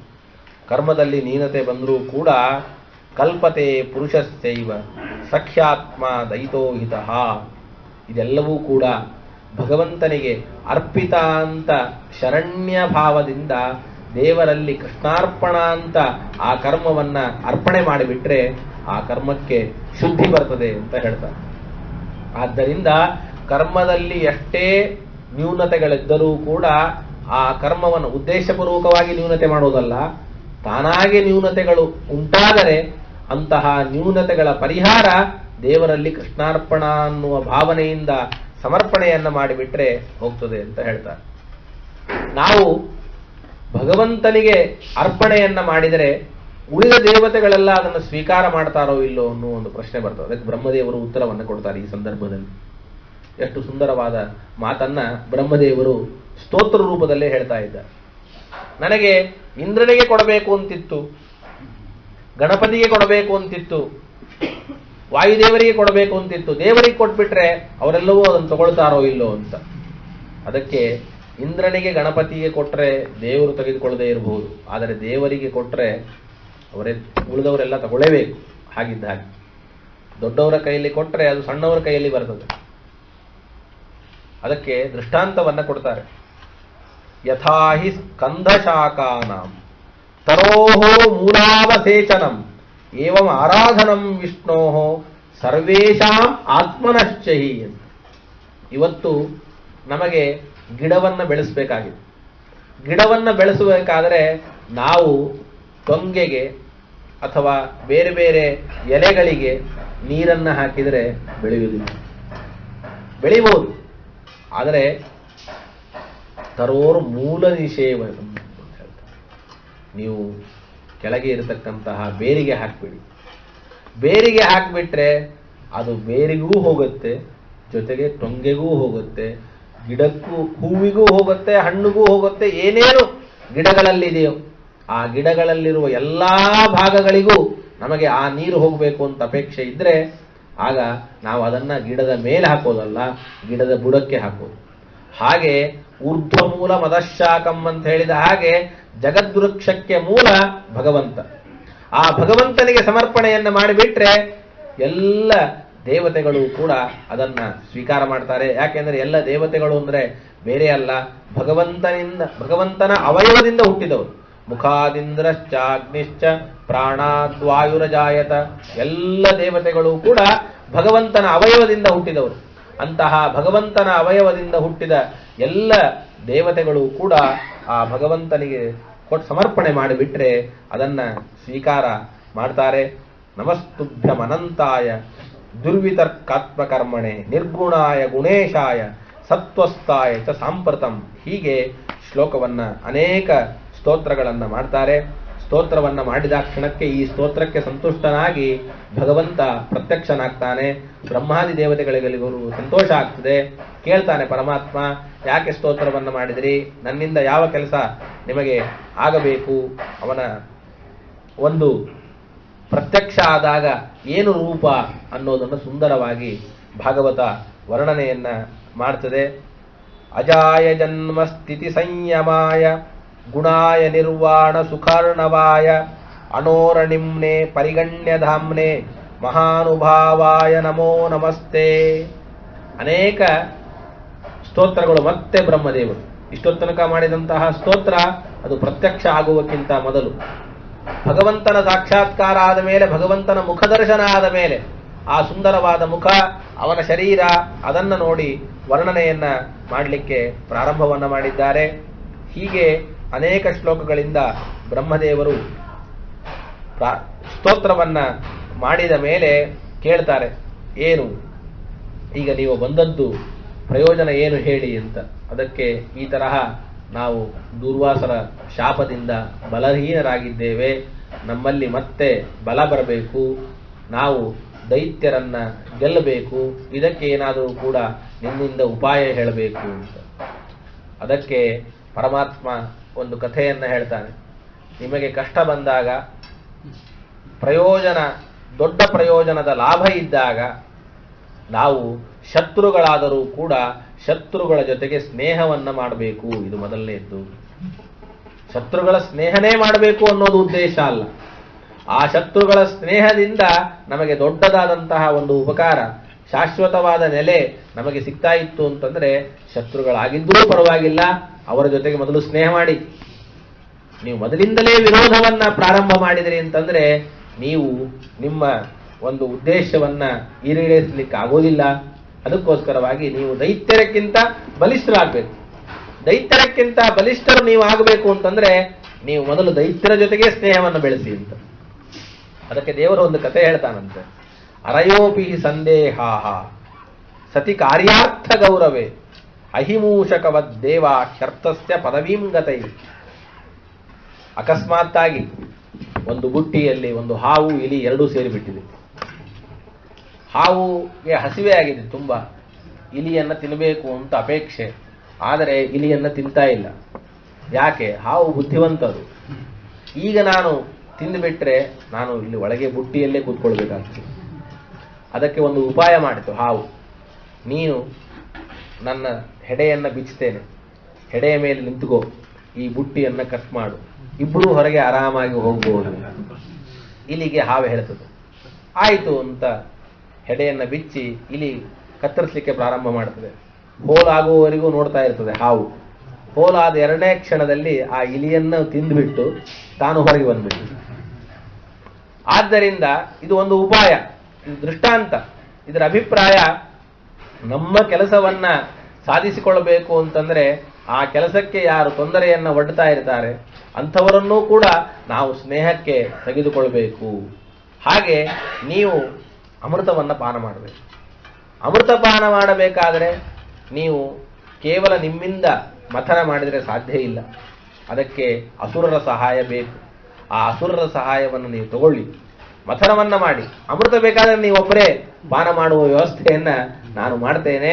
ಅದಕ್ಕೆ ನೀವು ದೇವತೆಗಳ ಜೊತೆಗೆ ಸ್ನೇಹವನ್ನ ಮಾಡಿ ಮತ್ತು ಸಮುದ್ರ ಮಥನವನ್ನ ಮಾಡಿ ಅಂತ ಹೇಳ್ತಾನೆ ಭಗವಂತ. ಹಾಗೆ ಎಲ್ಲವನ್ನೂ ಕೂಡ ಪ್ರಾರಂಭದಲ್ಲೇ ಹೇಳ್ಬಿಟ್ಟಿರ್ತಾನೆ ದೇವರು. ಭಗವಂತನ ಉಪಕಾರ ದೇವತೆಗಳ ಮೇಲೆ ಎಷ್ಟು ಅಂತನ್ನೋದನ್ನು ನಾವು ಸೂಕ್ಷ್ಮವಾಗಿ ವಿಚಾರ ಮಾಡಿದರೆ ಎಲ್ಲ ವೃತ್ತಾಂತವನ್ನು ಹೇಳ್ತಾನೆ. ನೀವು ಸಮುದ್ರ ಮಥನ ಮಾಡಬಹುದು. ಆ ಸಂದರ್ಭದಲ್ಲಿ ಸರ್ಪದಿಂದ, ಹಗ್ಗದಿಂದ ನೀವು ಮಾಡಬೇಕು. ಆಗ ನಿಮಗೆ ಜಗಳ ಬರ್ತದೆ. ಯಾರು ಮುಖದ ಕಡೆ, ಯಾರು ಬಾಲದ ಕಡೆ, ಯಾರು, ಇವೆಲ್ಲ ಪ್ರಶ್ನೆಗಳು ಬರಬಹುದು. ಅದಕ್ಕೆ ಏನೇ ಆ ದೈತ್ಯರು ಕೇಳಿದರೂ ಕೂಡ ಆಗಲಿ ಅಂತ ಅವ್ರಿಗೆ ಕೊಟ್ಬಿಡಿ. ಏನ್ ಬೇಕಾದ ಕೇಳಿ ಅವರು. ಯಾಕೆ ಅಂದ್ರೆ ಇದು ನಿಮಗೆ ಬೇಕಾದದ್ದು ಮುಖ್ಯವಾಗಿ ಅಮೃತ.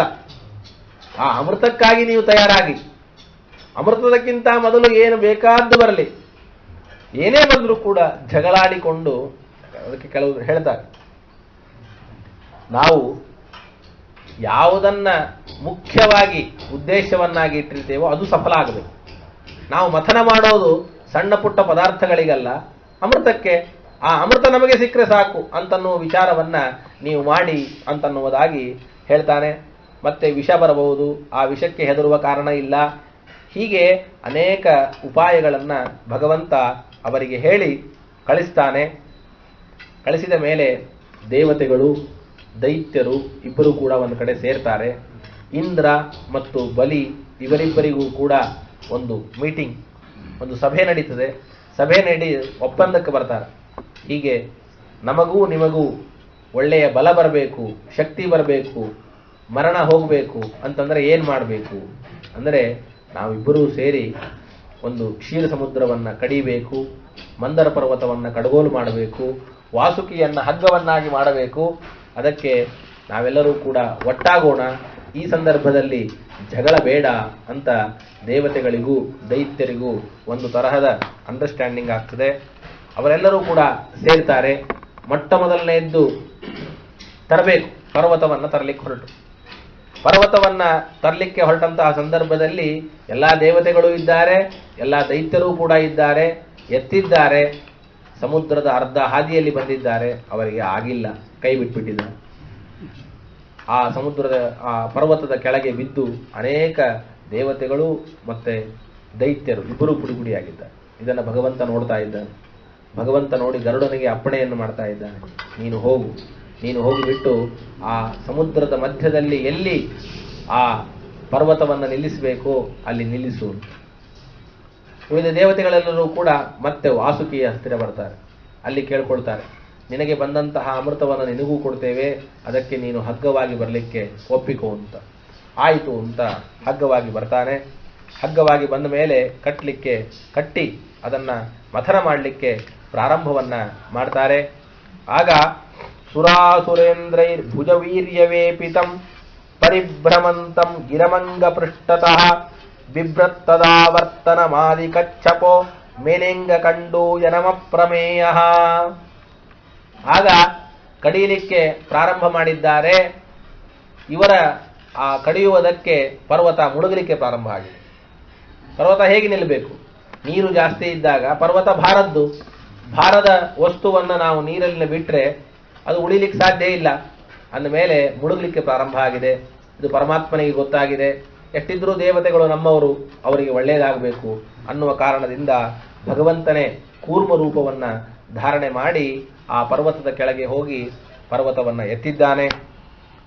ಕಂಡೂಯನ ಅಪ್ರಮೇಯ ಅಂತ ಹೇಳ್ತಾರೆ. ಕಂಡೂಯನ ಎಷ್ಟು ಸುಂದರವಾದ ಒಂದು ಶಬ್ದವನ್ನು ಕೊಡ್ತಾರೆ. ಎಷ್ಟು ಲಕ್ಷ ಯೋಜನ ವಿಸ್ತೀರ್ಣವಾದದ್ದು ಆ ಪರ್ವತ. ಅದಕ್ಕಿಂತ ಹೆಚ್ಚು ವಿಸ್ತೀರ್ಣವಾದ ಶರೀರವನ್ನ ಕೂರ್ಮರೂಪಿಯಾದ ಪರಮಾತ್ಮ ಧಾರಣೆ ಮಾಡಿ ಎತ್ತಿ ಹಿಡಿದಿದ್ದಾನೆ. ಕಡಿಯಲಿಕ್ಕೆ ಪ್ರಾರಂಭ ಮಾಡಿದ್ದಾರೆ, ಮುಳುಗ್ತಾ ಇಲ್ಲ. ಆಗ ನಮಗೆ ಬೆನ್ನ ಮೇಲೆ ಹೀಗೆ ಕೈಯಾಡಿಸ್ಕೊಂಡ್ರೆ ಹೇಗಾಗಬೇಕೋ ಹಾಗೆ ಪರ್ವತ ಆ ಕಡಿಯುವಂತಹ ಸಂದರ್ಭದಲ್ಲಿ ಕೂರ್ಮರೂಪಿಯಾದಂತಹ ಪರಮಾತ್ಮನಿಗೆ ಕೇವಲ ಸ್ವಲ್ಪ ಮೈ ಮೇಲೆ ಸುರಿಸಿದ ಹಾಗೆ ಆಗಿದೆಯಂತೆ. ಆಮೇಲೆ ಮತ್ತೆ ಕಡಿಯಲಿಕ್ಕೆ ಪ್ರಾರಂಭ ಮಾಡಿದ್ದಾರೆ. ಅದಕ್ಕೆ ಮಧ್ಯಮಾನಸ್ತದಾ ಸಿಂಧೋಹೋ ದೇವಾಸುರ ವರೂಥಪೈಹಿ ಯದಾ ಸುಧಾ ನ ಜಾಯೇತ ನಿರ್ಮಮಂತಾಜಿತ ಸ್ವಯಂ. ಕಡಿಲಿಕ್ಕೆ ಇವರು ಹೋಗ್ತಾ ಇದ್ರೆ ಆ ಫೋರ್ಸ್ ಸಾಲ್ತಾ ಇಲ್ಲ.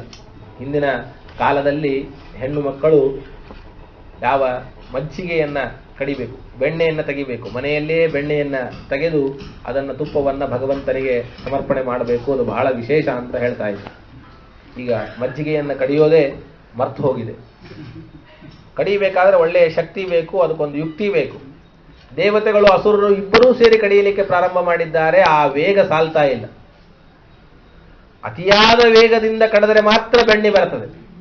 ಒಂದು ಕ್ರಮದಿಂದ ಕಡಿದ್ರೆ ಬೆಣ್ಣೆ ಬರಲಿಕ್ಕೆ ಸಾಧ್ಯ.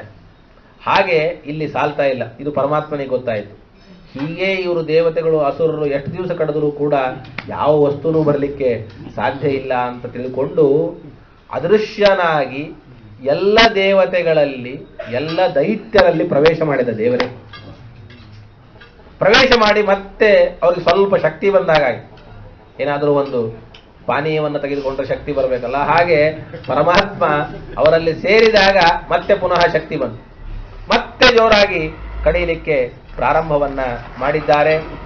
ಆ ಸಂದರ್ಭದಲ್ಲಿ ನಿರ್ಮತ್ಯಮಾನಾದ ಅದುದೇಶ ಭೂದ್ವಿಷಂ ಮಹೋಲ್ಬಣಂ ಹಾಲಾಹಲಮಗ್ರತಃ.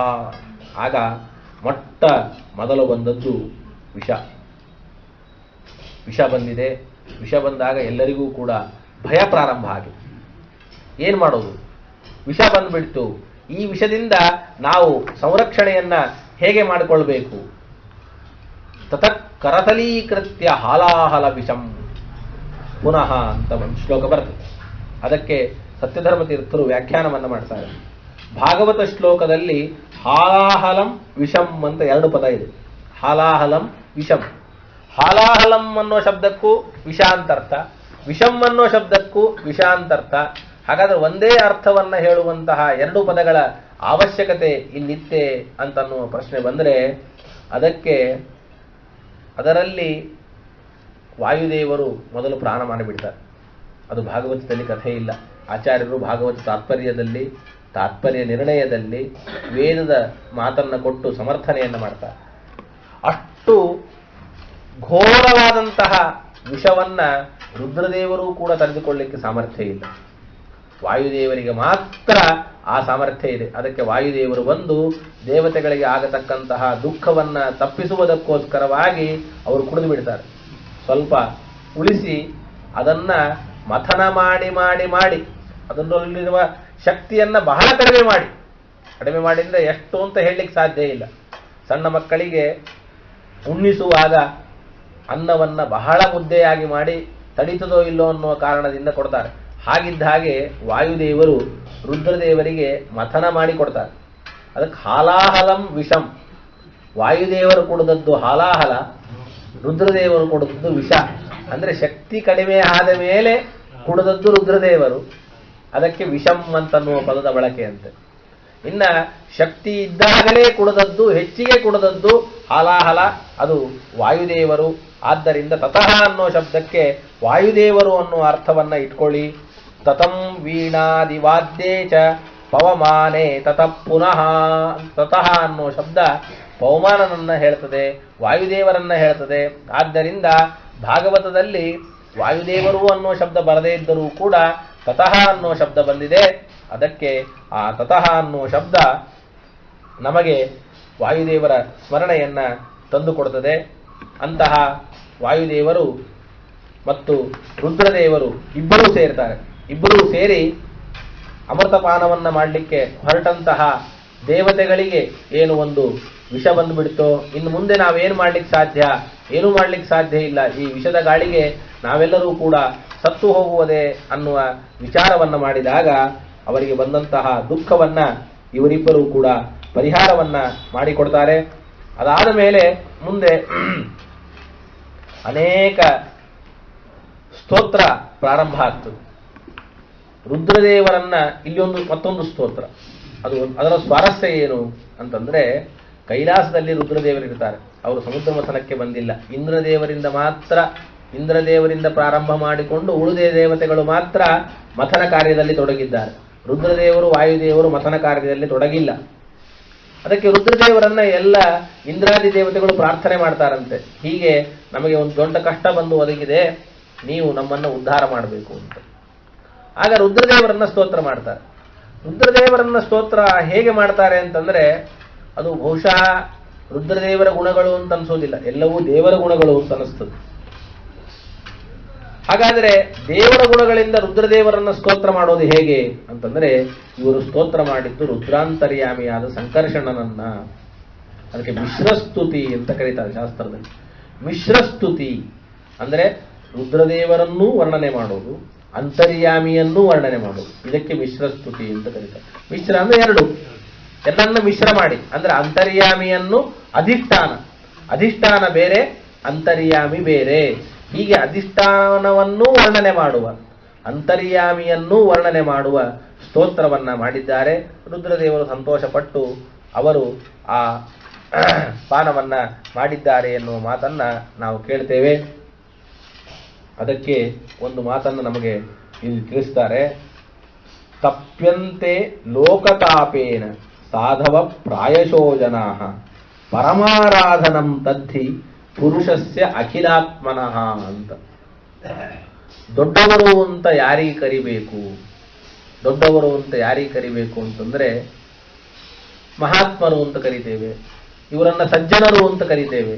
ಹಾಗಾದ್ರೆ ಸಜ್ಜನರು ಅಂತ ಯಾರಿಗೆ ಕರೆಯೋದು ಅಂತಂದ್ರೆ, ಸಣ್ಣವರಿಗೆ ಅಥವಾ ಇನ್ಯಾರಿಗೋ ದುಃಖ ಬಂದಾಗ ಆ ದುಃಖವನ್ನ ಇವರು ತೆಗೆದುಕೊಂಡು ಸುಖವನ್ನ ಮಾತ್ರ ಯಾರು ಕೊಡ್ತಾರೋ ಅವರಿಗೆ ಸಜ್ಜನರು ಮಹಾತ್ಮರು ಅಂತ ಕರಿಬೇಕಂತ. ಹಾಗೆ ರುದ್ರದೇವರು ವಾಯುದೇವರು ದೇವತೆಗಳಿಗೆ ಬಂದೊದಗಿದ ವಿಷವನ್ನ ಪಾನ ಮಾಡಿದರು, ಅಮೃತವನ್ನ ದೇವತೆಗಳಿಗೆ ಕೊಡಿಸಿದರು. ಅವರು ಮೊದಲೇ ಅಮೃತವನ್ನ ಪಾನ ಮಾಡಿದ್ದಾರೆ, ಅವರಿಗೆ ಅಮೃತದ ಅವಶ್ಯಕತೆ ಇಲ್ಲ. ಆದರೆ ಮಹಾತ್ಮರು ಸಜ್ಜನರು ಅಂತಂದ್ರೆ ಕೇವಲ ಸುಖಕ್ಕಾಗಿಯೇ ಅಪೇಕ್ಷೆಯನ್ನ ಪಡ್ತಾ ಇದ್ರೆ, ನಮಗೆ ಸುಖ ಆಗಬೇಕು ದುಃಖ ಆಗಬಾರದು ಅಂತ ಅಪೇಕ್ಷೆ ಪಡ್ತಾ ಇದ್ರೆ ಸಜ್ಜನರಾಗ್ಲಿಕ್ಕೆ ಸಾಧ್ಯ ಇಲ್ಲ. ನಾವು ಸುಖ ಪಡೋದಲ್ಲ, ಇನ್ನೊಬ್ಬರ ದುಃಖವನ್ನ ನಮ್ಮ ದುಃಖ ಅಂತ ಅನುಭವಿಸಿ ಇನ್ನೊಬ್ಬರಿಗೆ ಸುಖ ಕೊಡಬೇಕು. ಇದು ಮಹಾತ್ಮರ ಲಕ್ಷಣ ಅಂತ ಹೇಳ್ತಾರೆ. ಹಾಗೆ ರುದ್ರದೇವರು ತಮ್ಮ ಮಹಾತ್ಮೆಯ ಲಕ್ಷಣವನ್ನು ತಿಳಿಸಿದ್ದಾರೆ. ಅದೇ ದೇವರ ಪೂಜೆ. ಇನ್ನೊಬ್ಬರಿಗೆ ಬಂದಂತಹ ದುಃಖವನ್ನ ತಾವು ಸ್ವೀಕಾರ ಮಾಡೋದೇ ಇದು ದೇವರ ಪೂಜೆ ಅಂತನ್ನುವ ಭಾವನೆಯನ್ನ ಅವರು ಮಾಡ್ತಾರೆ ಅಂತ ಹೇಳ್ತಾರೆ. ಅದಾದ ಮೇಲೆ ಇನ್ನೂ ಕಡಿಯಲಿಕ್ಕೆ ಪ್ರಾರಂಭ ಮಾಡಿದಾಗ ಕಾಮಧೇನು ಬರ್ತದೆ. ಆ ಕಾಮಧೇನುವನ್ನ ಎಲ್ಲ ಬ್ರಾಹ್ಮಣರು ಋಷಿಗಳು ನಮಗೆ ಯಜ್ಞಕ್ಕೆ ಹೋಮಕ್ಕೆ ಇದರಿಂದ ಉಪಯೋಗ ಇದೆ ಅಂತ ಅವರು ಸ್ವೀಕಾರವನ್ನ ಮಾಡ್ತಾರೆ. ಉಚ್ಚೈಸ್ರವಸ್ಸೆನ್ನುವ ಕುದುರೆ ಬರ್ತದೆ. ಆ ಕುದುರೆಯನ್ನ ಭಗವಂತ ಮೊದಲೇ ಹೇಳಿರ್ತಾನೆ. ದೇವತೆಗಳು ಹೇಳ್ಬಿಡ್ತಾನೆ, ದೈತ್ಯರು ಅಪೇಕ್ಷೆ ಪಟ್ಬಿಟ್ರೆ ನೀವು ಕೈ ಹಾಕ್ಲಿಕ್ಕೆ ಹೋಗ್ಬೇಡಿ, ಬಲಿಚಕ್ರವರ್ತಿ ನನಗೆ ಬೇಕು ಅಂತಂದ, ಅವಶ್ಯವಾಗಿ ತೆಗೆದು. ಅದಾದ ಮೇಲೆ ಐರಾವತ ಬಂತು, ಅದನ್ನ ಇವನು ತೆಗೆದುಕೊಂಡ. ಅದಾದ ಮೇಲೆ ಅಪ್ಸರಾಸ್ತ್ರೀಯರು ಬರ್ತಾರೆ, ಪಾರಿಜಾತ ವೃಕ್ಷ ಬರ್ತದೆ. ಇದೆಲ್ಲ ಆದ ಮೇಲೆ ಕೊನೆಯಲ್ಲಿ ಹಿರಣ್ಯವರ್ಣಾಂ ಹರಣೀಂ ಸುವರ್ಣ ರಜತಸ್ರಜಾಂ ಚಂದ್ರಾಂ ಹಿರಣ್ಮಯೀಂ ಲಕ್ಷ್ಮೀಂ ಜಾತವೇದೋ ಮಮಾವಹ ಅಂತ ತಸ್ಯಾಂ ಚಕ್ರು ಸ್ಪೃಹಾಂ ಸರ್ವೇ ಸಸುರಾಸುರಮಾನವಃ. ಸಾಕ್ಷಾತ್ ಜಗನ್ಮಾತೆಯಾದಂತಹ ಷಡ್ಗುಣೈಶ್ವರ್ಯ ಸಂಪನ್ನಳಾದ ಎಲ್ಲ ಸ್ತ್ರೀ ಲಕ್ಷಣಗಳಿಂದ ಕೂಡಿದಂತಹ ಲಕ್ಷ್ಮೀದೇವಿ ಅಲ್ಲಿ ಪ್ರಾದುರ್ಭೂತಳಾಗ್ತಾಳೆ. ಲಕ್ಷ್ಮೀದೇವಿ ಪ್ರಾದುರ್ಭೂತಳಾದ ಕ್ಷಣಕ್ಕೆ ಅವಳನ್ನ ನೋಡಿ ಅಲ್ಲಿ ಇರುವಂತಹ ದೇವತೆಗಳು ದೈತ್ಯರು ಇಬ್ಬರೂ ಕೂಡ ಮೋಹಗೊಂಡರು ಅಂತ ಬಂದ್ಬಿಡ್ತು. ಆ ಭಾಗವತದ ವಾಕ್ಯವನ್ನು ನೋಡಿದ್ರೆ ನಮಗೆ ಅನಿಸ್ತದೆ ನೋಡಿ, ಸಸುರಾಸುರ ಮಾನವಾಹ, ದೇವತೆಗಳಿಂದ ಸಹಿತರಾದ ದೈತ್ಯರು ಮಾನವರು ಎಲ್ಲರೂ ಕೂಡ ಲಕ್ಷ್ಮೀದೇವಿಯ ರೂಪವನ್ನ ನೋಡಿ ಮೋಹಿತರಾದರು ಅಂತ. ಮಾನವರು ಮೋಹಿತರಾಗಬಹುದು, ಅಸುರರು ಮೋಹಿತರಾಗಬಹುದು, ಆದರೆ ದೇವತೆಗಳು ಮೋಹಿತರಾದರು ಅಂತ ಹೇಳ್ತಿರಲ್ಲ, ಇದು ಹೇಗೆ ಅಂದ್ರೆ ಅದಕ್ಕೆ ಅರ್ಥ ಅಲ್ಲ. ಹಾಗರ್ಥ ಪದಚ್ಛೇದವನ್ನ ಮಾಡಬಾರದು. ಅಸುರಾಸುರ ಮಾನವಾಹ, ದೇವತೆಗಳನ್ನ ಬಿಟ್ಟು ಉಳಿದ ದೈತ್ಯರು ಮನುಷ್ಯರು ಮೋಹಿತರಾದರೆ ಹೊರತಾಗಿ ಸಾಕ್ಷಾತ್ ತಾಯಿ ಅಂತ ತಿಳಿದಂತಹ ದೇವತೆಗಳಿಗೆ ಸ್ವಲ್ಪವೂ ಕೂಡ ಲಕ್ಷ್ಮೀ ದೇವಿಯ ಮೇಲೆ ಮೋಹ ಅಲ್ಲ, ಇನ್ನೂ ಭಕ್ತಿಯೇ ಅವರಿಗೆ ಜಾಸ್ತಿ ಆಯಿತು ಅಂತ ತಿಳಿದುಕೊಳ್ಳಿ ಅಂತ ಅರ್ಥವನ್ನ ನಮಗೆ ಬರೀತಾರೆ. ಆ ಲಕ್ಷ್ಮೀದೇವಿಯ ಒಂದು ಪ್ರಾದುರ್ಭಾವ ಆದಾಕ್ಷಣಕ್ಕೆ ತಸ್ಯಾಶ್ಚಾಸನ ಮಾನಿನ್ಯೆ, ಮೊಟ್ಟ ಮೊದಲ ಆಸನ ಕೊಡಬೇಕು. ಬಂದಾಕ್ಷಣಕ್ಕೆ ಆಸನ, ಅರ್ಘ್ಯ, ಪಾದ್ಯ ಈ ರೀತಿಯಾಗಿ ಅತಿಥಿಗಳನ್ನು ಸತ್ಕಾರ ಮಾಡಬೇಕು. ಹಾಗೆ ಲಕ್ಷ್ಮೀದೇವಿಯನ್ನ ಒಬ್ಬೊಬ್ಬರು ಒಂದೊಂದು ರೀತಿಯಿಂದ ಆದರವನ್ನ ಗೌರವವನ್ನ ಮಾಡ್ತಾ ಇದ್ದಾರೆ. ಇಂದ್ರದೇವರು ದೊಡ್ಡದಾದಂತಹ ಬಂಗಾರದ ಸಿಂಹಾಸನವನ್ನ ಕೊಟ್ಟಿದ್ದಾರೆ. ಎಲ್ಲ ನದಿಗಳಿಗೆ ಅಭಿಮಾನಿ ದೇವತೆಗಳು ಶ್ರೇಷ್ಠವಾದ ಸುವರ್ಣದ ಕಲಶಗಳಲ್ಲಿ ಅಭಿಷೇಕಕ್ಕಾಗಿ ನೀರುಗಳನ್ನ ತಂದು ಕೊಟ್ಟಿದ್ದಾರೆ. ಭೂದೇವಿ ಅಂತಂದ್ರೆ ಲಕ್ಷ್ಮೀದೇವಿಯೇ ಭೂದೇವಿ ಒಬ್ಬಳು. ಅವಳಲ್ಲದೆ ಭೂಮಿಗೆ ಅಭಿಮಾನಿಯಾದ ಇನ್ನೊಬ್ಬ ದೇವತೆ ಇದ್ದಾಳೆ, ಅವಳನ್ನ ತೆಗೆದುಕೊಳ್ಳು. ಆ ಭೂದೇವಿ ಎಲ್ಲ ಸುವಾಸನೆಯ ಧಾತುಗಳು, ಅನೇಕ ವನಸ್ಪತಿಗಳನ್ನ ನಾವು ಹಾಕ್ತೇವೆ, ಲಾವಂಚ, ಚಕೋರ, ಏನೇನೋ ಹೆಸರುಗಳಿರ್ತವೆ. ಅಂತಹ ಎಲ್ಲ ವನಸ್ಪತಿಗಳನ್ನ ಆ ನೀರಿಗೆ ಭೂದೇವಿ ಕೊಡ್ತಾಳೆ. ವಸಿಷ್ಠಾದಿ ಋಷಿಗಳೆಲ್ಲರೂ ಸೇರಿ ಪುರುಷ ಸೂಕ್ತ ಇವೇ ಮೊದಲಾದ ವೇದಗಳ ಮಂತ್ರಗಳನ್ನ ಪಠನೆ ಮಾಡ್ತಾರೆ. ಅವರೆಲ್ಲರೂ ಕೂಡ ಅಭಿಷೇಕವನ್ನು ಕೂಡ ಮಾಡಿ ಅವಳನ್ನ ದೊಡ್ಡ ರಾಣಿ ಎನ್ನುವುದಾಗಿ ಪಟ್ಟಾಭಿಷೇಕವನ್ನು ಮಾಡ್ತಾರೆ. ಎಲ್ಲ ಅಭಿಮಾನಿ ದೇವತೆಗಳು ಕೂಡ ತಮ್ಮ ತಮ್ಮ ವಾದ್ಯವನ್ನ ಮೊಳಗಿಸ್ತಾರೆ. ಶಂಖ, ವೇಣು, ವೀಣೆ, ಮೃದಂಗ, ಪಣವ, ನಗಾರಿ ಇವೇ ಮೊದಲಾದಂತಹ ಒಂದು ಶ್ರೇಷ್ಠವಾದ ವಾದ್ಯಗಳ ವೈಭವ ನಡೀತದೆ. ಆಮೇಲೆ ಐರಾವತ ದಿಗ್ಗಜಗಳು ಅವುಗಳಲ್ಲೆಲ್ಲ ಕಮಲಗಳನ್ನು ಕೊಟ್ಟು ಆ ಕಮಲಗಳ ಸಮರ್ಪಣೆಯನ್ನ ಮಾಡಿಸ್ತಾರೆ. ಸಮುದ್ರಕ್ಕೆ ಅಭಿಮಾನಿಯಾಗಿರತಕ್ಕಂತಹ ವರುಣನಿದ್ದಾನೆ, ಅವನು ಶ್ರೇಷ್ಠವಾದಂತಹ ಪೀತಾಂಬರವನ್ನ ಲಕ್ಷ್ಮೀದೇವಿಗೆ ಸಮರ್ಪಣೆಯನ್ನ ಮಾಡ್ತಾನೆ. ಅದರಂತೆ ಎಲ್ಲ ಉಳಿದ ದೇವತೆಗಳು ವೈಜಯಂತಿ ಮಾಲೆಯನ್ನ ಲಕ್ಷ್ಮೀದೇವಿಗೆ ಸಮರ್ಪಣೆಯನ್ನ ಮಾಡ್ತಾರೆ. ಇನ್ನು ಉಳಿದವರು ಅನೇಕ ಆಭರಣಗಳನ್ನು ಕೊಡ್ತಾರೆ. ಸಾಕ್ಷಾತ್ ಸರಸ್ವತಿ ದೇವಿ ಮುತ್ತಿನ ಹಾರವನ್ನ ಕೊಡ್ತಾಳಂತೆ. ಬ್ರಹ್ಮದೇವರು ತಮ್ಮ ಕಮಲವನ್ನ ಕೊಡ್ತಾರೆ. ಶೇಷದೇವರು ಕಿವಿಯ ಆಭರಣಗಳನ್ನ ಕೊಡ್ತಾರಂತೆ. ತತಕೃತಸ್ವನ್ ನ್ಯಸ್ತಯ ಉತ್ಪಲಜಸ್ತ್ರಂ ನದದ್ಭಿರೇಶಾಂ ಪ್ರತಿಗೃಹ್ಯ ಪಾಣಿನ ಚಚಾಲವಕ್ತ್ರಂ ಸುಕಪೋಲಕುಂಡಲಂ ಸವ್ರೀಡಹಾಸಂ ದದತಿ ಸುಶೋಭನಂ. ಒಳ್ಳೆಯ ಸ್ನಾನ ಆದ ಮೇಲೆ ಎಲ್ಲ ಗಂಗಾದಿ ತೀರ್ಥಗಳ ಒಂದು ಅಭಿಷೇಕ ಆದ ನಂತರದಲ್ಲಿ ಅಂತಹ ಲಕ್ಷ್ಮೀದೇವಿ ಪೂರ್ಣವಾದ ಎಲ್ಲ ಆಭರಣಗಳಿಂದ ಅಲಂಕೃತರಾಗ್ತಾಳೆ. ವಿಲೋಕಯಂತಿ ನಿರವದ್ಯಮಾತ್ಮನಃ ಪದಂ ಧ್ರುವಂ ಚಾವ್ಯವಿಚಾರಿ ಸದ್ಗುಣಂ ಗಂಧರ್ವ ಯಕ್ಷಾಸುರ ಸಿದ್ಧಚಾರಣ ತ್ರೈವಿಷ್ಟಪೇಶಾದಿಷು ನಾನ್ವವಿಂದತ. ಆಗ ಸ್ವಯಂವರ ಸಮೀಪಿಸ್ತಾ ಇದೆ. ಲಕ್ಷ್ಮೀದೇವಿಯ ಪ್ರಾದುರ್ಭಾವ ಆಗೋಗಿದೆ. ಲಕ್ಷ್ಮೀದೇವಿಯೇ ಅಪೇಕ್ಷೆ ಪಡ್ತಾಳೆ, ನಾನು ಯಾರನ್ನ ವರಿಸಬೇಕು, ನನ್ನ ಕೈಯಲ್ಲಿರತಕ್ಕಂತಹ ಮಾಲೆಯನ್ನ ಯಾರಿಗೆ ಹಾಕಬೇಕು ಅಂತನ್ನುವ ವಿಚಾರವನ್ನ ಅವಳು ಮಾಡ್ತಾಳೆ.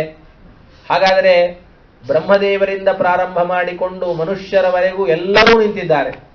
ಇದರಲ್ಲಿ ಒಬ್ಬರಾದರೂ ಕೂಡ ನನಗೆ ತಕ್ಕವರನ ಅಂತನ್ನುವ ವಿಚಾರವನ್ನ ಅವಳು ಮಾಡ್ತಾಳೆ. ಇದನ್ನೇ ಲಕ್ಷ್ಮೀ ಶೋಭಾನ ಪದದಲ್ಲಿ ವಾದಿರಾಜರು ಬಹಳ ಸುಂದರವಾಗಿ ವರ್ಣನೆಯನ್ನ ಮಾಡಿದ್ದಾರೆ. ಆದರೆ ಆ ಲಕ್ಷ್ಮೀ ಶೋಭಾನದ ಆ ಪದ್ಯಗಳನ್ನ ನಾವು ಅನ್ನುವಾಗ ನಮಗೆ ಬಹಳ ಎಚ್ಚರ ಇರಬೇಕು, ಬಹಳ ಎಚ್ಚರ ಇರಬೇಕು. ಸ್ತ್ರೀಯರಲ್ಲಿ ವಿಶೇಷವಾಗಿ ನಾವು ತಿಳಿದುಕೊಳ್ಬೇಕು. ಓಹೋ, ಹಾಗಾದರೆ ಬ್ರಹ್ಮಾದಿ ದೇವತೆಗಳಿಂದ ಪ್ರಾರಂಭ ಮಾಡಿಕೊಂಡು ಎಲ್ಲಾ ದೇವತೆಗಳಲ್ಲಿ ಆ ದೋಷಗಳನ್ನು ಹೇಳ್ತಾ ಬರ್ತಾರೆ. ಇವರಿಗೆ ಈ ದೋಷ, ಇವರಿಗೆ ಈ ದೋಷ ಅಂತ ನಮಗನಿಸ್ತದೆ. ಓಹೋ, ಇವರಲ್ಲೇ ಇಂತಹ ದೋಷಗಳಿರಬೇಕಾದರೆ ನಮಗೇನಿಲ್ಲ ಅಂತ, ನಾವು ಬಹುಶಃ ಅವರ ಸಮಾನ ಅಂತ ಆ ತರಹ ಕಲ್ಪನೆ ಮಾಡೋದು ಬೇಡ. ಅದಕ್ಕೆ ಕಾರಣ ಇಷ್ಟೇ, ದೋಷಗಳನ್ನು ಸೂಚನೆ ಮಾಡಿದ್ದು ನಿರ್ದುಷ್ಟನಾದ ವ್ಯಕ್ತಿ ಪರಮಾತ್ಮನೊಬ್ಬನೇ ಅಂತ. ಆ ದೋಷ ಅವರನ್ನ ಬಹಳ ಸಣ್ಣವರನ್ನಾಗಿ ಏನು ಮಾಡೋದಿಲ್ಲ. ಉದಾಹರಣೆಗೆ ಬ್ರಹ್ಮದೇವರದೇ ದೃಷ್ಟಾಂತವನ್ನು ತೆಗೆದುಕೊಂಡೋಣ. ಬ್ರಹ್ಮದೇವರ ಬಗ್ಗೆ ವಾದಿರಾಜ ಸ್ವಾಮಿಗಳು ಹೇಳುವಾಗ ಹೇಳ್ತಾರೆ, ಹೀಗ ಮಗಳನ್ನ ಅಪೇಕ್ಷೆ ಪಟ್ಟವನು ಅಂತ ಅಂದಾಕ್ಷಣಕ್ಕೆ ವಾಸ್ತವಿಕವಾಗಿ ಬ್ರಹ್ಮದೇವರು, ವಾಯುದೇವರು, ಪರಶುಕ್ಲತ್ರಯರು ಕಾಯ ವಾಚ ಮನಸ ಅವರು ಪಾಪವನ್ನ ಮಾಡಿದವರಲ್ಲ. ಅವರಲ್ಲಿ ಹೇಗೆ ಭಗವಂತನಲ್ಲಿ ದೋಷದ ಸಂಪರ್ಕ ಇಲ್ಲವೋ ಹಾಗೆ ವಾಯುದೇವರಲ್ಲಿ ಬ್ರಹ್ಮದೇವರಲ್ಲಿಯೂ ಕೂಡ ದೋಷದ ಸಂಪರ್ಕ ಇಲ್ಲ. ಹಾಗಾದರೆ ಪರಮಾತ್ಮನಿಗಿಂತ ಕಡಿಮೆ ಯಾಕೆ ಅಂದರೆ ಅಸ್ವಾತಂತ್ರ್ಯ ಅನ್ನುವ ದೋಷ, ಭಗವಂತನ ಅಧೀನ ಅನ್ನುವ ದೋಷ, ಅದರ ಜೊತೆಗೆ ಪ್ರಾಕೃತವಾದ ದೇಹ ಇದೆ. ಇಷ್ಟೇ. ಪರಮಾತ್ಮನಿಗೂ ಲಕ್ಷ್ಮೀದೇವಿ ಇಬ್ಬರನ್ನ ಬಿಟ್ಟು ವಾಯುದೇವರಿಗೆ ಬ್ರಹ್ಮದೇವರಿಗೆ ಅಂತರ ಏನು ಅನ್ನೋದನ್ನು ಸ್ವಲ್ಪ ವಿಚಾರ ಮಾಡಿದರೆ ಏನೋ ದೇವರು ಪೂರ್ಣ ನಿರ್ದುಷ್ಟ, ಇವರಲ್ಲಿ ಒಂದು 10-20 ದೋಷಗಳಿದೆ ಅಂತನ್ನುವ ಕಲ್ಪನೆ ಬರ್ತದೆ. ನಮ್ಮಲ್ಲಿ 1000 ದೋಷ ಇದ್ರೆ ಹಾಗಾದ್ರೆ ವಾಯುದೇವರಲ್ಲಿ ಬ್ರಹ್ಮದೇವರಲ್ಲಿ ಒಂದು 10 ದೋಷ ಆದರೂ ಕೂಡ ಇರಬಹುದಲ್ಲ ಅಂತ. ಅರ್ಥಲ್ಲ. ಅಸ್ವಾತಂತ್ರ್ಯ, ಇನ್ನೊಂದು ಪ್ರಕೃತಿಯ ಸಂಬಂಧ. ಆದರೆ ಆಚಾರ್ಯರು ಹೇಳ್ತಾರೆ, ಸರ್ವಮೂಲಗಳ ಗ್ರಂಥಗಳಲ್ಲಿ ನಾವು ತಿಳ್ಕೊಳ್ತೇವೆ, ಪ್ರಕೃತಿಯ ಸಂಬಂಧವೂ ಕೂಡ ವಾಯುದೇವರಿಗೆ ಬ್ರಹ್ಮದೇವರಿಗೆ ಹೇಗಿದೆ ಅಂತಂದ್ರೆ ದಗ್ಧಪಟಾಯಮಾನವಾಗಿದೆ. ಇದ್ದರೂ ಕೂಡ ಇಲ್ಲದೇ ಇದ್ದ ಹಾಗಿದೆ ನೋಡಿ. ಅದು ದೋಷಾವಹ ಅಲ್ಲ. ಯಾಕೆ ಅಂದ್ರೆ ಯಾವ ಪ್ರಕೃತಿಯಿಂದ ನಿರ್ಮಿತವಾದ ಶರೀರ ಇದೆಯೋ ಆ ಶರೀರದ ಮೇಲೆ ಕಿಂಚಿತ್ತೂ ಅಭಿಮಾನ ಇಲ್ಲ. ತನ್ನಿಂದ ಭಿನ್ನವಾದ ಶರೀರ ಇರುವುದೇ ಒಂದು ತಪ್ಪು. ಮೊದಲನೇ ಸ್ವರೂಪಭೂತವಾದ ಶರೀರ, ಜ್ಞಾನಾನಂದಾತ್ಮಕವಾದ ಶರೀರ ಇರಬೇಕು, ಅದೇ ಶರೀರ. ಹಾಗಾದ್ರೆ ತನ್ನಿಂದ ಭಿನ್ನವಾದ ಶರೀರ ಅಂದ್ರೆ ಜಡವಾದ ಶರೀರ. ಜಡವಾದ ಶರೀರ ಇದ್ದರೂ ಆ ಜಡವಾದ ಶರೀರದಲ್ಲಿ ವಾಯುದೇವರಿಗೆ ಕಿಂಚಿತ್ತೂ ಅಭಿಮಾನ ಇಲ್ಲ, ನನ್ನದು ಅಂತ. ಅದು ನನ್ನದಲ್ಲ, ಯಾರ ಶರೀರವೂ ಅವರದಲ್ಲ. ಈ ಜನ್ಮದಲ್ಲಿ ಅವರ ಸಾಧನೆಗೆ ಬಂದದ್ದಷ್ಟೇ. ಅದರಿಂದ ಸಾಧನೆ ಮಾಡಬೇಕೇ ಹೊರತಾಗಿ ಇದು ನಂದು, ಇದು ಅದಕ್ಕಿಂತ ನಾವು ನಮ್ಮ ಆತ್ಮನಕ್ಕಿಂತ ಶರೀರದ ಮೇಲೆ ಜಾಸ್ತಿ ಅಭಿಮಾನವನ್ನು ನಾವು ಮಾಡ್ತೇವೆ. ಆತ್ಮ ತಾನು, ಶರೀರ ತನ್ನದು, ತಾನಲ್ಲ. ನೋಡಿ ವ್ಯತ್ಯಾಸ ಇದೆ. ಶರೀರ ತನ್ನದು, ಈ ಪುಸ್ತಕ ಯಾರದು? ನನ್ನದು ಅಂತೇಳಿ. ಹಾಗಾದ್ರೆ ನನ್ನದು ಅದರ ಮೇಲೆ ಎಷ್ಟು ಮಾಡಬೇಕೋ ಅಷ್ಟೇ, ನಾನು ಅದರ ಮೇಲೆ ಎಷ್ಟು ಮಾಡಬೇಕೋ ಅಷ್ಟು. ಆದರೆ ನಾನು ಅನ್ನೋದಕ್ಕಿಂತ ನನ್ನದು ಅನ್ನೋದರ ಮೇಲೆ ಹೆಚ್ಚು ನಮಗೆ ಅಭಿಮಾನ ಬಂದಿದೆ. ಯಾಕೆಂದ್ರೆ ಆತ್ಮನಿಗೆ ಏನು ಬೇಕೋ ಅದಕ್ಕಿಂತ ದೇಹಕ್ಕೆ ಬೇಕಾದದ್ದನ್ನೇ ನಾವು ಜಾಸ್ತಿ ಮಾಡ್ತಾ ಇದ್ದೇವೆ ಇವತ್ತು. ಆದರೆ ವಾಯುದೇವರಿಗೆ ದೇಹದ ಮೇಲೆ ಅಭಿಮಾನವೇ ಇಲ್ಲದೆ ಇದ್ದದ್ದರಿಂದ ಆ ಪ್ರತಿಯೊಂದು ಮಾತುಗಳನ್ನು ದೋಷಗಳನ್ನು ಹೇಳಲಿಕ್ಕೆ ಕಾರಣ ನಿರ್ದುಷ್ಟನಾದವನು ಶ್ರೀಹರಿ ಮಾತ್ರ. ಉಳಿದವರೆಲ್ಲ ದೋಷ ಇದೆ. ಆ ದೋಷದಿಂದ ಅವರಲ್ಲಿ ವಿಕಾರಗಳು ಎಷ್ಟು ಅಂತನ್ನೋದನ್ನ ನಾವು ಚಿಂತನೆ ಮಾಡೋಣ. ದೋಷಗಳು ಇಲ್ಲದೇ ಇದ್ದಂತಹ ವ್ಯಕ್ತಿಗಳು ದೇವರನ್ನ ಬಿಟ್ಟು ಇನ್ಯಾರೂ ಇಲ್ಲ ಅನ್ನೋದನ್ನ ತಿಳಿಸುವುದಕ್ಕೋಸ್ಕರವಾಗಿ ದೋಷಗಳ ಲಿಸ್ಟನ್ನು ಕೊಟ್ಟಿದ್ದಾರೆ. ಅದರಲ್ಲಿಯೂ ಭಾಗವತದ ಒಂದು ಮಾತನ್ನು ನೋಡುವಾಗ, ಭಾಗವತದಲ್ಲಿ ಆಗಲಿ ಅಥವಾ ಲಕ್ಷ್ಮೀ ಶೋಭಾನದಲ್ಲಿ ಆಗಲಿ, ಲಕ್ಷ್ಮೀದೇವಿ ಅಪ್ಪಿತಪ್ಪಿಯೂ ಕೂಡ ಹೆಸರನ್ನ ಹೇಳಿಲ್ಲ. ಒಬ್ಬ, ಇನ್ನೊಬ್ಬ, ಮತ್ತೊಬ್ಬ ಅಂತನ್ನುವ ಶಬ್ದಗಳು ಬರ್ತದೆ ಹೊರತಾಗಿ ಬ್ರಹ್ಮ, ರುದ್ರ, ಇಂದ್ರ, ವಿಶ್ವಾಮಿತ್ರ ಅಥವಾ ಅವನು ಇವನು ಅಂತ ಹೆಸರನ್ನು ಹಿಡಿದು ಕೂಡ ಹೇಳಿಲ್ಲ. ಇದರಿಂದ ನಾವು ತಿಳ್ಕೊಳ್ಬೇಕು, ಸಾಮಾನ್ಯವಾಗಿ ದೊಡ್ಡವರು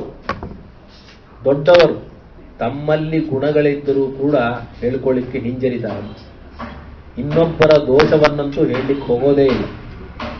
ತಮ್ಮಲ್ಲಿದ್ದ ಗುಣವನ್ನೇ ಅವ್ರು ಹೇಳ್ಕೊಳ್ಳಿಕ್ಕೆ ಅಪೇಕ್ಷೆ ಪಡೋದಿಲ್ಲ, ಇನ್ನೊಬ್ಬರಲ್ಲಿದ್ದ ದೋಷವನ್ನಂತೂ ಹೇಳೋದೇ ಇಲ್ಲ.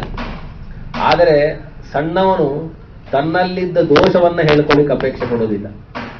ಇನ್ನೊಬ್ಬನಲ್ಲಿ ದೋಷ ಇರಲಿ ಬಿಡಲಿ ಅದನ್ನು ಹೇಳಲಿಕ್ಕೆ ಅಪೇಕ್ಷೆ ಪಡ್ತಾವ. ನೋಡಿ ಹೇಗೆ ಇದು ಮನುಷ್ಯನ ಸ್ವಭಾವ. ಆದರೆ ಸಾಕ್ಷಾತ್ ಲಕ್ಷ್ಮೀದೇವಿ ಅವಳು ಈಶಕೋಟಿ ಪ್ರವಿಷ್ಟಳು. ಅವಳ ಸ್ವಭಾವ ಆ ತರಹ ಅಲ್ಲ. ಕೇವಲ ಭಗವಂತನ ಸರ್ವೋತ್ತಮತ್ವವನ್ನ, ನಿರ್ದೋಷತ್ವವನ್ನ ಸ್ಥಾಪನೆ ಮಾಡುವುದಕ್ಕೋಸ್ಕರವಾಗಿ ಆ ಮಾತುಗಳನ್ನು ಆಡಿದಲೇ ಹೊರತಾಗಿ ತನ್ನ ಮಕ್ಕಳಾದ ಬ್ರಹ್ಮಾದಿ ದೇವತೆಗಳ ಮೇಲೆ ಅವಳಿಗೆ ಕೋಪ, ತಾಪ, ದ್ವೇಷದಿಂದ ಅವಳು ಆ ತರಹದ ದೋಷವನ್ನ ಆರೋಪ ಮಾಡಿದಳು. ಯಾಕೆಂದ್ರೆ ಮಕ್ಕಳಲ್ಲಿ ದೋಷ ಇದ್ರೂ ನಾವು ಹೇಳಲಿಕ್ಕೆ ತಯಾರಾಗುವುದಿಲ್ಲ. ಅಂತಹದ್ದು ಜಗನ್ಮಾತೆಯಾದಂತಹ ಲಕ್ಷ್ಮೀದೇವಿ ತನ್ನ ಮಕ್ಕಳಲ್ಲಿ ಅಲ್ಪ ಪ್ರಮಾಣದಲ್ಲಿದ್ದ ದೋಷವನ್ನ ಯಾಕೆ ಹಿಡಿದ್ಲು ಅಂದರೆ ಅದರಲ್ಲಿ ಮುಖ್ಯ ತಾತ್ಪರ್ಯ ತನ್ನ ಪತಿಯ ಸರ್ವೋತ್ತಮತ್ವವನ್ನು ಸ್ಥಾಪನೆ ಮಾಡೋದೇ ಹೊರತಾಗಿ ಮಕ್ಕಳಲ್ಲಿರುವ ದೋಷವನ್ನ ಎಣಿಸೋದಲ್ಲ. ಇದನ್ನು ತಿಳಿದುಕೊಂಡು ನಾವು ಅವಳ ಮಾತನ್ನ ಕೇಳಬೇಕು. ನೂನಂ ತಪೋ ಯಸ್ಯ ನಮನ್ಯು ನಿರ್ಜಯ ಜ್ಞಾನಂ ಕ್ವಚಿತ್ ತಚ್ಚ ನ ಸಂಗವರ್ಜಿತಂ ಕಶ್ಚಿನ್ ಮಹಾನ್ ತಸ್ಯ ನಕಾಮ ನಿರ್ಜಯ ಸೈಶ್ವರ ಕಿಂ ಪರತೋ ವ್ಯಪಾಶ್ರಯ. ಈ ಭಾಗವತ ಶ್ಲೋಕದ ಸಂಪೂರ್ಣವಾದಂತಹ ಭಾಷಾಂತರವೇ ನಾವು ಲಕ್ಷ್ಮೀ ಶೋಭಾನದ ಪದದಲ್ಲಿ ನಾವು ಕಾಣ್ತೇವೆ. ಕೆಲವರು ತಲೆ ಊರಿ ತಪಗೈದು ಅಂತ ಪದ್ಯ ಬರ್ತದೆ. ಅಂದ್ರೆ ಇದು ಋಷಿಗಳ ಬಗ್ಗೆ, ಮುನಿಗಳ ಬಗ್ಗೆ ಹೇಳುವುದು. ಬೇಕಾದಷ್ಟು ಜನ ಋಷಿಗಳಿದ್ದಾರೆ, ಮುನಿಗಳಿದ್ದಾರೆ, ತಪಸ್ಸನ್ನ ಮಾಡ್ತಾರೆ. ಅವರಿಗೆ ಎಂಥ ಸಿದ್ಧಿ ಇದೆ ಗೊತ್ತಾ? ಯಾರಿಗೂ ಇಲ್ಲದೆ ಇರುವಂತಹ ಸಿದ್ಧಿ ಇದೆ. ನೀವು ತೃತೀಯ ಸ್ಕಂದ ಭಾಗವತದಲ್ಲಿ ಕೇಳ್ತೀರಿ, ಕಪಿಲ ರೂಪಿ ಪರಮಾತ್ಮನ ಅವತಾರ ಆಗುವ ಸಂದರ್ಭದಲ್ಲಿ ಕರ್ದಮ ಋಷಿಗಳಿಗೆ ಆ ಸ್ವಯಂಭೂವಮನು ತನ್ನ ಮಗಳಾದ ದೇವಹೂತಿಯನ್ನು ಮದುವೆ ಮಾಡಿ ಕೊಟ್ಬಿಡ್ತಾನೆ. ದೇವಹೂತಿ ಕರ್ದಮ ಋಷಿಗಳನ್ನ ನೋಡಿಲ್ಲ. ಹಿಂದಿನ ಕಾಲದಲ್ಲಿ ತಂದೆ ತಾಯಿಗಳು ನೋಡಿದ್ರೆ ಸಾಕು ಅಂತ, ಈ ಕಾಲದಲ್ಲಿ ನಾವು ನೋಡಿದ್ರೆ ಸಾಕು, ತಂದೆ ತಾಯಿಗಳು ನೋಡೋದು ಬೇಡ ಅಂತ. ನೋಡಿ ಎಷ್ಟು ವ್ಯತ್ಯಾಸ ಆಗಿದೆ. ಹಾಗೆ ನೋಡ್ಲೇ ಇಲ್ಲ ಮಾಡಿಕೋ. ನೋಡಿ ದೇವಹೂತಿಯಲ್ಲಿರ್ತಕ್ಕಂತಹ ಗುಣ ಎಷ್ಟು ಮಾನ್ಯವಾದಂತಹದ್ದು. ಋಷಿಗಳ ಮನೆಗೆ ಬಂದು, ಋಷಿಗಳ ಮನೆ ಅಂದ್ರೆ ಏನು? ಗುಡಿಸಲೇ, ಮಣ್ಣಿನ ನೆಲ, ಹರಕು ಚಾಪೆ. ಒಂದೇ ದಿವಸದಲ್ಲಿ ಎಷ್ಟು ವ್ಯತ್ಯಾಸ ಆಗಿದೆ. ಹಿಂದಿನ ದಿವಸ ಅರಮನೆ, ಹಂಸತೂಲಿಕಾ ತಲ್ಪ, ಪಂಚ ಭಕ್ಷ. ಮಾರನೇ ದಿವಸವೇ ನೋಡಿದರೆ ಗುಡಿಸಲು, ಹರಕು ಚಾಪೆ, ಮಣ್ಣಿನ ನೆಲ, ಗಡ್ಡೆ ಗೆಣಸುಗಳು ತಿನ್ನಲಿಕ್ಕೆ. ಆದರೆ ಅವಳ ಮನಸ್ಸಿನಲ್ಲಿ ಸ್ವಲ್ಪವೂ ವಿಕಾರವಾಗಲಿಲ್ಲ. ಅದಕ್ಕೆ ಕಪಿಲ ರೂಪಿ ಪರಮಾತ್ಮ ಅವತಾರ ಮಾಡಿದ್ದು. ವಿಕಾರ ಆಗಿದ್ರೆ ಯಾಕೆ ಮಾಡ್ತಿದ್ದ? ಕಪಿಲ ರೂಪಿ ಪರಮಾತ್ಮ ಅವತಾರ ಮಾಡಿ ಉಪದೇಶ ಮಾಡಿ ಅವಳಿಗೆ ಮೋಕ್ಷವನ್ನು ಕೊಟ್ಟ, ಆ ಸ್ತ್ರೀ ಯೋಗ್ಯತೆಯನ್ನು ಕಂಡು. ಅಂದಮೇಲೆ ಈ ಪರೀಕ್ಷೆಯನ್ನ ಮಾಡಿ ಇವಳ ಮನಸ್ಸನ್ನು ನೋಡಿ ಕರ್ದಮ ಋಷಿಗಳು ತಮ್ಮ ತಪಸ್ಸಾಮರ್ಥ್ಯದಿಂದ ಅವನ ಸ್ವಯಂಭೂವ ಮನುವಿನ ಅರಮನೆಯನ್ನು ಜಗ್ಗಿಸುವಂತಹ ಅರಮನೆಯನ್ನ ನಿರ್ಮಾಣ ಮಾಡಿದರು, ವಿಮಾನವನ್ನು ನಿರ್ಮಾಣ ಮಾಡಿದರು ಅಂತ ಎಲ್ಲ ಕಥೆ ಬರ್ತದೆ. 9 ರೂಪಗಳನ್ನು ತೆಗೆದುಕೊಂಡು ಭೋಗವನ್ನ ಮಾಡಿ 9 ಜನ ಸ್ತ್ರೀಯರನ್ನ ಕಪಿಲರೂಪಿ ಪರಮಾತ್ಮನನ್ನ ಪಡೆದರು. ಅಂದ್ರೆ ಇದರ ಅಭಿಪ್ರಾಯ ನಾನು ಯಾಕೆ ಹೇಳಿದೆ, ಋಷಿಗಳಿಗೂ ಬೇಕಾದಷ್ಟು ಸಾಮರ್ಥ್ಯ ಇದೆ, ಬೇಕಾದಷ್ಟು ಶಕ್ತಿ ಇದೆ. ಭಗವಂತನನ್ನ ಒಲಿಸಿಕೊಂಡಂತಹ ಋಷಿಗಳು ಏನು ಸಾಮಾನ್ಯರಲ್ಲ. ಆದರೆ ಅವರಲ್ಲಿಯೂ ತಾಪ ಕೋಪಗಳು ಇರುತ್ತದೆ. ಅದಕ್ಕೆ ವಿಶ್ವಾಮಿತ್ರರು ದೃಷ್ಟಾಂತ. ಹೀಗೆ ಅವರು ತಾಪಕೋಪಗಳು ಇದೆ.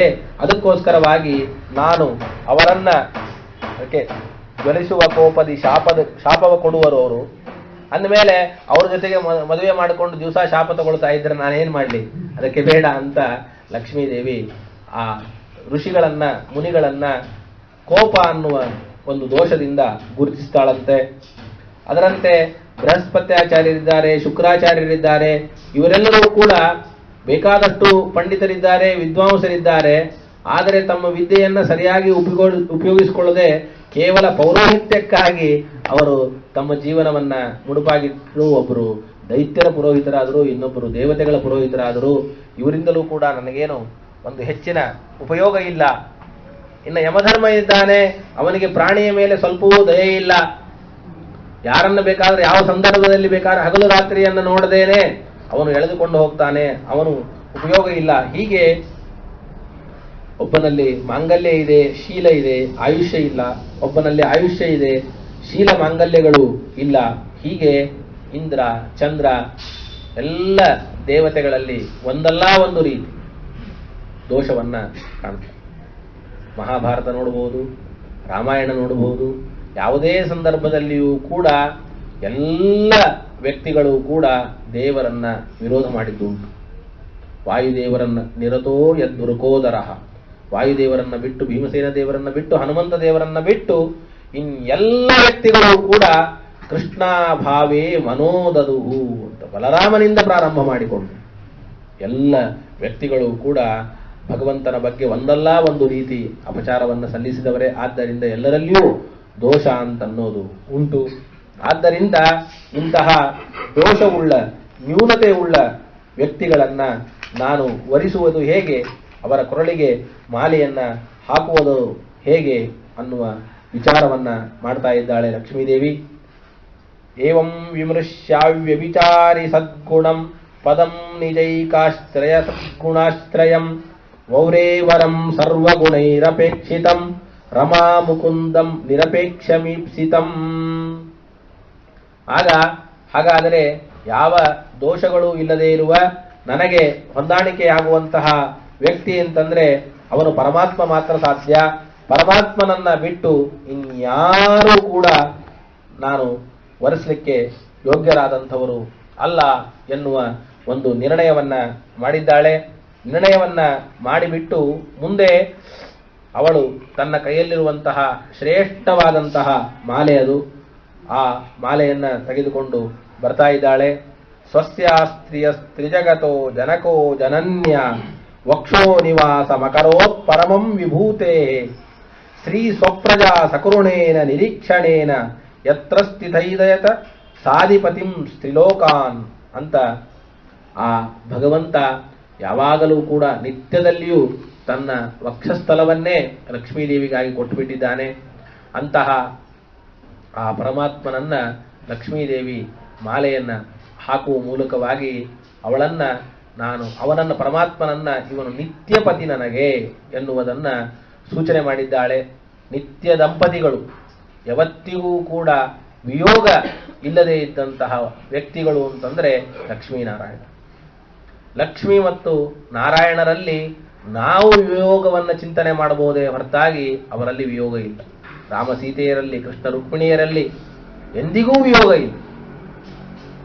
ವಿಯೋಗವನ್ನ ಚಿಂತನೆ ಮಾಡಿದರೆ ಆ ಸುರಾಣಕ ದೈತ್ಯರಿಗೆ ತಮಸ್ತಾಯಿತು ಅಂತ ರಾಮಾಯಣದಲ್ಲಿ ನಾವು ಕೇಳ್ತೇವೆ.